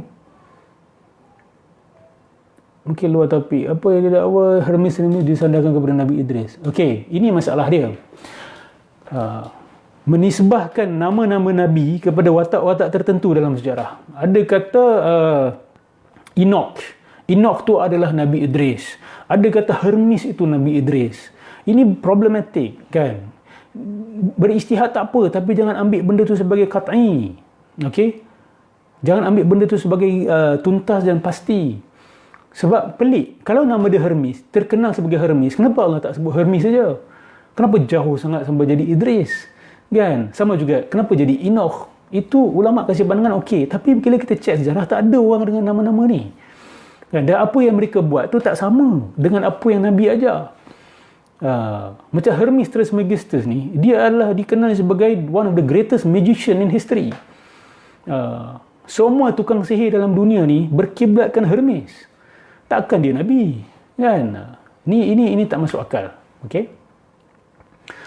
Saya confuse tentang Kabalah. Boleh cerita sikit tak permulaan dia? Dia bermula selepas Nabi Musa ke, zaman Nabi Sulaiman ke, selepas Nabi Isa ke, selepas Nabi Muhammad sallallahu alaihi wasallam? Okey, dia ada macam-macam teori lah. Okey. Tapi secara rasmi didakwa bahawa Kabalah ni bermula sezaman dengan zaman Ibn Arabi. Okey. Ketika Ibn Arabi cakap dia punya kebatiniahan itu, keluar juga ilmu Kabalah di kalangan Yahudi. Sebab di Andalus tu berlaku interaksi. Dia bukan sekadar interaksi, umat Islam banyak menelan Hermeticism pada waktu itu. Okey. Banyak menelan di Andalus itu, di Andalus. Jadi Allahumma salli ala Muhammad, bila dia orang ni ada yang kata Kabalah tu sebenarnya orang Yahudi terkesan dengan Ibn Arabi. Ada kata Ibn Arabi terkesan dengan Yahudi. So kita tak pasti. Tapi saya lebih cenderung mengatakan bahawa it is the big brother yang start the problem. Okay? Sebab tu dalam Al-Quran Allah banyak cerita tentang Bani Israel. Okay? Cerita paling banyak tentang sebuah kaum dalam Quran adalah tentang Bani Israel. Wa yas'auna fil ardi fasada.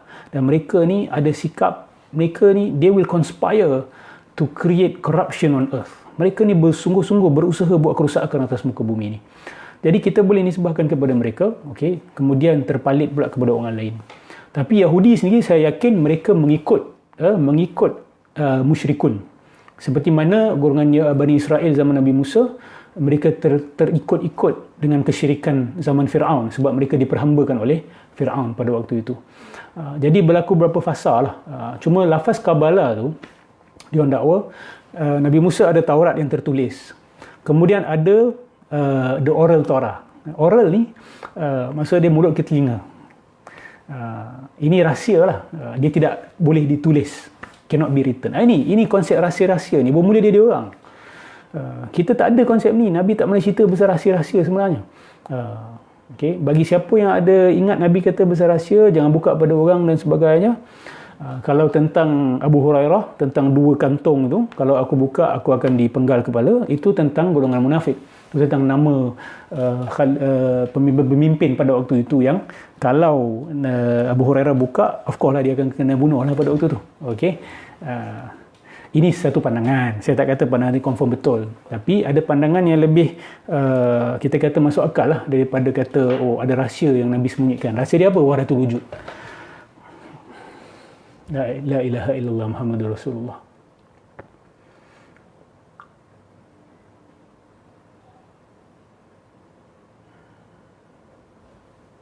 Haji Syahari ni ialah saya boleh classify termasuk dalam batiniah juga.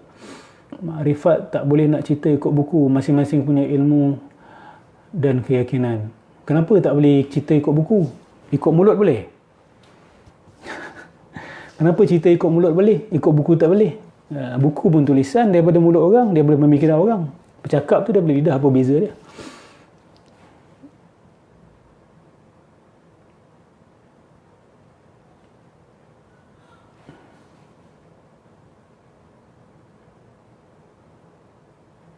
Nama anjing dia Kitemir ke tidak, itu tidak ada kepastian ya.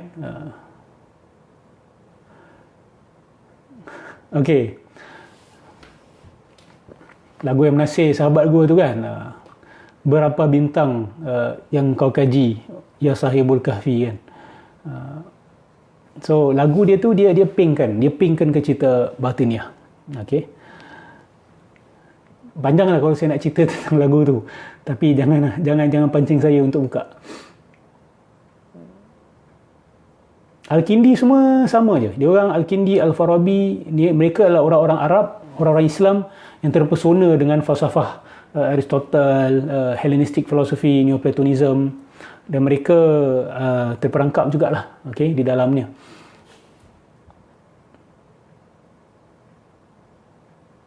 Batiniah masih termasuk Ahlul Qiblah. Okey, pertama sekali nak tentukan batiniah ke tak batiniah susah. Dia ada 2 jenis. Satu batiniah yang 100%. Maksud dia ni memang munafik. Dia masuk Islam untuk rosakkan Islam daripada dalam. Orang macam ni susah untuk identify. Antaranya orang-orang macam Snouk Horganye. Kalau dalam bahasa Melayu nak tulis Snouk, S-N-O-U-C-K H-U-R-G-O-N-J-E kalau tak silap saya. Snouk Horganye. Dia ni orang Belanda yang mengaku masuk Islam dekat Indonesia, dan sebenarnya dia tak masuk Islam, tapi dia pakar dalam ilmu-ilmu Islam. Dia sampai dapat pergi Mekah, Madinah, dan dia cuba merosakkan Islam di Indonesia pada waktu itu. Benda ni berlaku dalam sejarah. Itu batiniah kelas pertama lah. Tapi ada pula pengikut batiniah, dia tak tahu, dia mengikut je. Orang macam ini of course lah masih Islam lagi, okay? Ada antara mereka pun orang-orang baik, dia tak tahu pegangan dia tu batiniah, okay? Datang daripada aliran batiniah. Ada juga guru-guru yang dia ajar batiniah tapi dia tak tahu, dia ingat yakin itu tasawuf. Tapi dia sendiri tidak ada dalil, tidak ada hujah. Kalau kita tanya pada dia tak boleh jawab. Dia hanya kata, oh ini semua ikut rasa, ikut hati, ikut mimpi kan. Itu bukan sandaran bukti dalam agama kita. Sihak ni saya dah komen.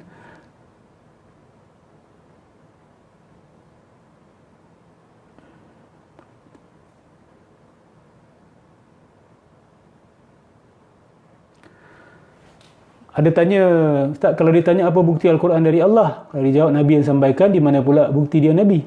Okey, pertama sekali sebab tu kita kena kaji Quran dulu. Quran sendiri minta kita kaji Quran. Ini menariknya tentang Al-Quran. Quran ni dia bukan satu kitab yang dakwa, ni adalah kitab daripada Allah. Tapi Al-Quran cabar kita tau untuk kaji. Kan? Afala yatadabbaruna Al-Quran? Law kana min indi ghairillahi lawajadu fihi ikhtilafan katsira.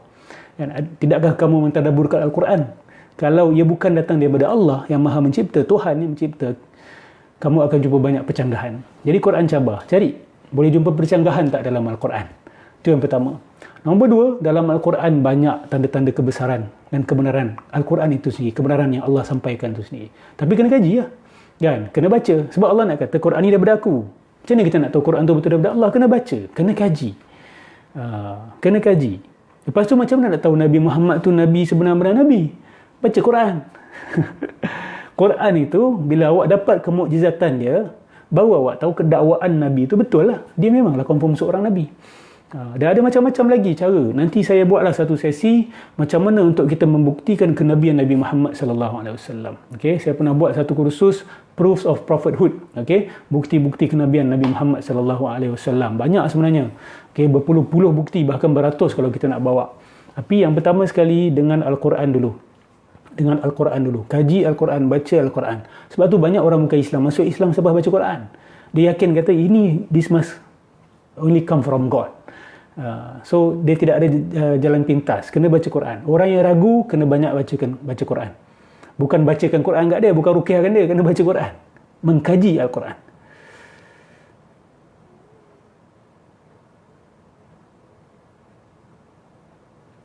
Rumi, Jalaluddin Rumi aliran Batiniyah juga. Dia bermula okey Rumi, tapi selepas ada jumpa Syams Tabrizi dia jadi ting-tong sikit. Sampai ada riwayat mengatakan anak Rumi bunuh Syams Tabrizi kerana marahkan sebab menyesatkan bapa dia. Okey, cuma Rumi ni dia lebih halus, dia lebih berbunga bahasa dia berbanding Ibn Arabi. Ibn Arabi secara direct, sarih. Okey, Rumi ni dia banyak main poetry. Okey, ada banyak ni soalan ni. Saya tengok yang betul-betul berkaitan dengan topik. Nak amalkan doa dalam Al-Quran, ialah baca bismillah. Nak niat tu niat dalam hati. Awak baca doa tu, nak berdoa tu kira dah berniat lah.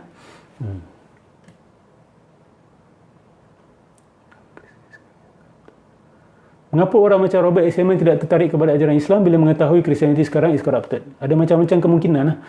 Mungkin dia cari agama lain pula. Kan?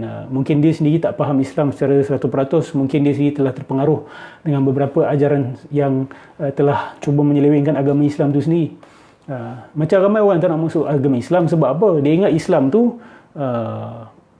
sekian-sekian. Kan? Dia ingat Islam ni ganas, ni Islam tu apa. Jadi nak masuk Islam pun susah. Robert Esenman ni saya tak pasti dia faham sangat ataupun tidak. Setahu saya dia pakar Islam. Tapi kita tak tahulah apa yang dia tahu kan. Dan dia masuk Islam ke tak? Wallahu'alam. Sebab ada yang tak mengaku tapi dah masuk Islam dah. Contoh macam siapa? Raja Najasyi kan. Dia tak mengaku dia masuk Islam. Dia tak buat declaration dia masuk Islam. Tapi bila dia meninggal, Nabi kata dia dah masuk Islam. Adakah tajsim dan tashbih itu batiniyah? Dia ada kaitan. Dia ada kaitan juga. Sebab Batiniyah ni dia boleh telan semua akidah. Okey, sebab dia kata semua adalah Allah. The all. Dalam Hermeticism ada konsep the all, kan? All is only one. There is the existence of God. Everything is God. There's only God sebenarnya. Okey.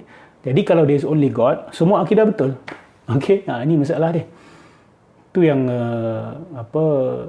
ta'adudul adyan, pluralism, semua agama sama tu pun asalnya Hermeticism juga. Sirrul Asrar ada dua. Syekh Yusuf Makassar ada tulis, Syekh Abdul Qadir Jilani pun ada tulis juga. Memang Nabi tidak pernah menahan risalah yang baginda sebarkan, tapi ada tak kemungkinan yang Nabi berdakwah dengan menyampaikan salah satu-satu ilmu berdasarkan kemampuan masing-masing, sebab bukan semua orang boleh terima segala cabang ilmu dan info kerana keterhadaan. Okey, ini bagus, ini perspektif yang baik. Tetapi orang yang selepas Nabi ada kata khatibun nas ala qadri uqulihim, kan, cakap dengan manusia itu pada tahap had pemikiran mereka. Dia macam ni. ada dalam Al-Quran dipanggil sebagai ayat muhkamat. Betul tak? Muhkamat ni adalah akidah asas kita terbina di atas ayat-ayat yang jelas, muhkamat. Ada pula mutasyabihat. Mutasyabihat ni tak semua orang faham. Tapi muhkamat semua orang faham. InsyaAllah. Qul huwallahu ahad semua orang faham. Tentang solat kita faham. Zakat kita faham. Haji kita faham. Percaya pada hari akhirat kita faham. Percaya pada buku kitab-kitab para malaikat kita faham. Itu muhkamat. Tapi ada mutasyabihat. Tak ramai orang yang faham certain ayat. Tapi adakah kefahaman orang-orang yang memahami ayat-ayat mutasyabihat itu menyanggahi ayat-ayat muhkamat? Tidak. Jadi kalau kita nak buat teori, Nabi kasih sahabat tertentu perkara tertentu, kita nak tahu adakah yang diberikan kepada sahabat itu bercanggahan pula dengan apa yang Nabi ajar kat orang lain. Okey. Masalah dekat sini, golongan Sufi Batini ni, dia kata syariat lain, hakikat lain, kan, makrifat lain. Bahkan hukum hakam ni pun dia pandang enteng saja. Macam syurga neraka, macam contoh Ibn Arabi. Dia kata neraka, azab tu bermaksud uzubah, azab tu bermaksud kemanisan. Itu apa? Bukankah itu bercanggahan dengan kefahaman ayat muhkamat? Itu bercanggahan. Mustahil Nabi SAW ajar kita azab neraka, pedih, terbakar. Tiba-tiba Nabi datang kat seorang sahabat, oh sebenarnya azab ni bermaksud kemanisan. Tak ke bercanggah, tak ke roboh seluruh agama Islam. Memanglah ada Nabi sampaikan kepada sahabat tertentu certain things, tapi yang disampaikan Nabi itu tidak menyanggahi apa yang Nabi dah ajar kepada orang awam, kepada sahabat-sahabat yang lain. Masalah batiniah ni, dia orang dakwa bercanggahan. Sebab tu dia orang suka bagi-bagi, ni orang fiqah saja, kan? Ni orang zahir saja, kami batin, kan? Seolah-olah macam bercanggahan dua benda ni. Kalau tak bercanggahan, mereka tidak akan cakap macam tu. Macam Ibn Arabi juga, dia banyak mengkritik fuqaha pada zaman ni. Dia kata ulama zahir, dia banyak hina orang, dia banyak hina ulama zahir. Awak je ingat dia ni wali besar, tak menghina orang, dia suka menghina. Dia hina siapa? Hina ulama zahir. Sama macam Lepat lah. Lepat kerja dia menghina ahli fiqah.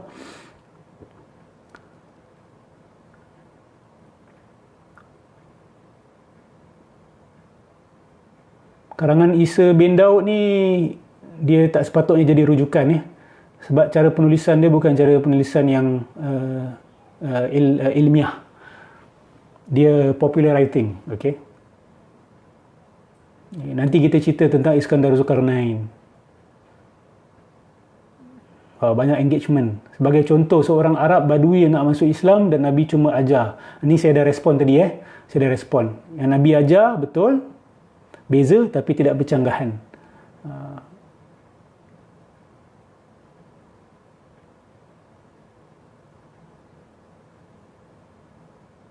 Saya tengah scroll Wih, banyak kat bawah ni. Saya tak check kat bawah ni.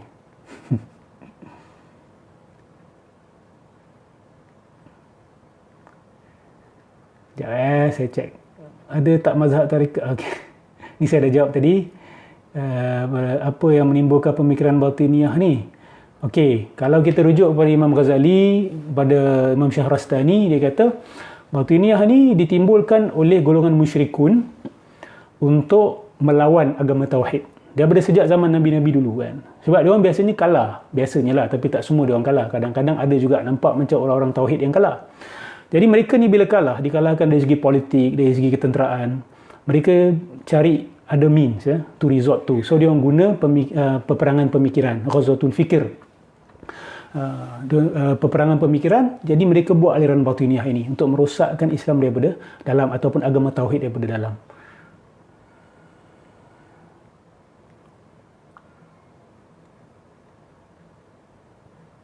Buat sesi dialog dengan Lepat, tanya dia lah dia nak ke tidak. Saya bersedia untuk berdialog dengan siapa. Tapi itulah, tengoklah cara Lepat, itu cara nak berdialog ke. Kalau dia nak, saya bersedia untuk berdialog.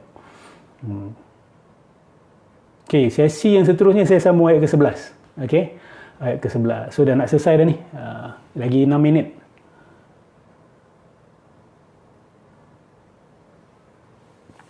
Saya bukan apa, bukan tak mau ajak nak berdialog. Tapi saya sedih bila tengok cara dia layan Dr. Kamilin hari tu. Kan? Selesai lepas majlis habis dia maki hamonnya Dr. Kamilin. Pada saya itu, pada saya tak gentleman lah. Kita should respect each other. Kita boleh kritik one another. Tapi jangan sampai maki hamon lah.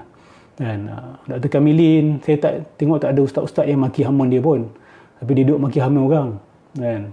Dia kata orang fitnah dia. Tapi ustaz-ustaz ni marah sebab apa? Dia fitnah Quran. Dia fitnah sunnah Nabi. So, dia pula kata kita fitnah dia. Kita ada bukti. We can produce our evidence. Okay? So, kalau dia nak dialog, kita bersedia. Tak ada masalah. Saya tak membenci dia. Saya kritik pemikiran dia dengan keras. Okay? Tapi, sebagai seorang manusia, kita tak tahu hujung dia, kita tak tahu hujung kita. Okay?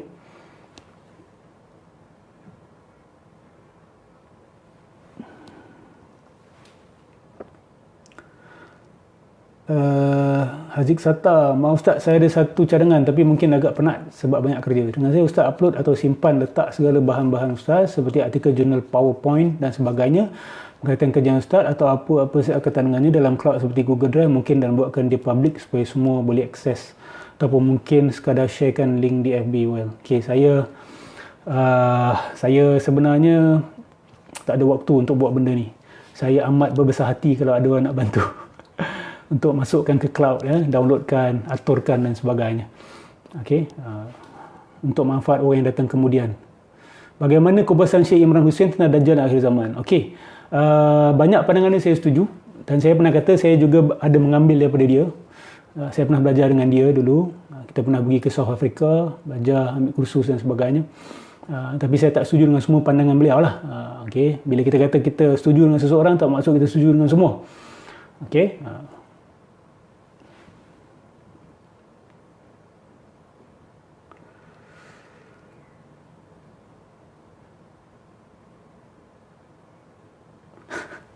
Huya Fatah kata Dr. Kamilin pun sama. Dah habis dialog, yalah, dia buat apa, komen. Lepas nak komen tak apa. Lepas nak kata saya tak setuju apa segini. Dr. Kamilin pun buat benda tu. Dia tak setuju, dia tak happy certain things. Tapi dia tak maki. Maki ni buat orang hilang selera. Itu je cerita dia. Tak payah maki hamon lah. Kan? Be a gentleman. Okay. Isu dia isu maki hamon tu. Okay. Sebab dia kata dia makrifat dan sebagainya. Lepas tu maki hamon. Aduh. Kan?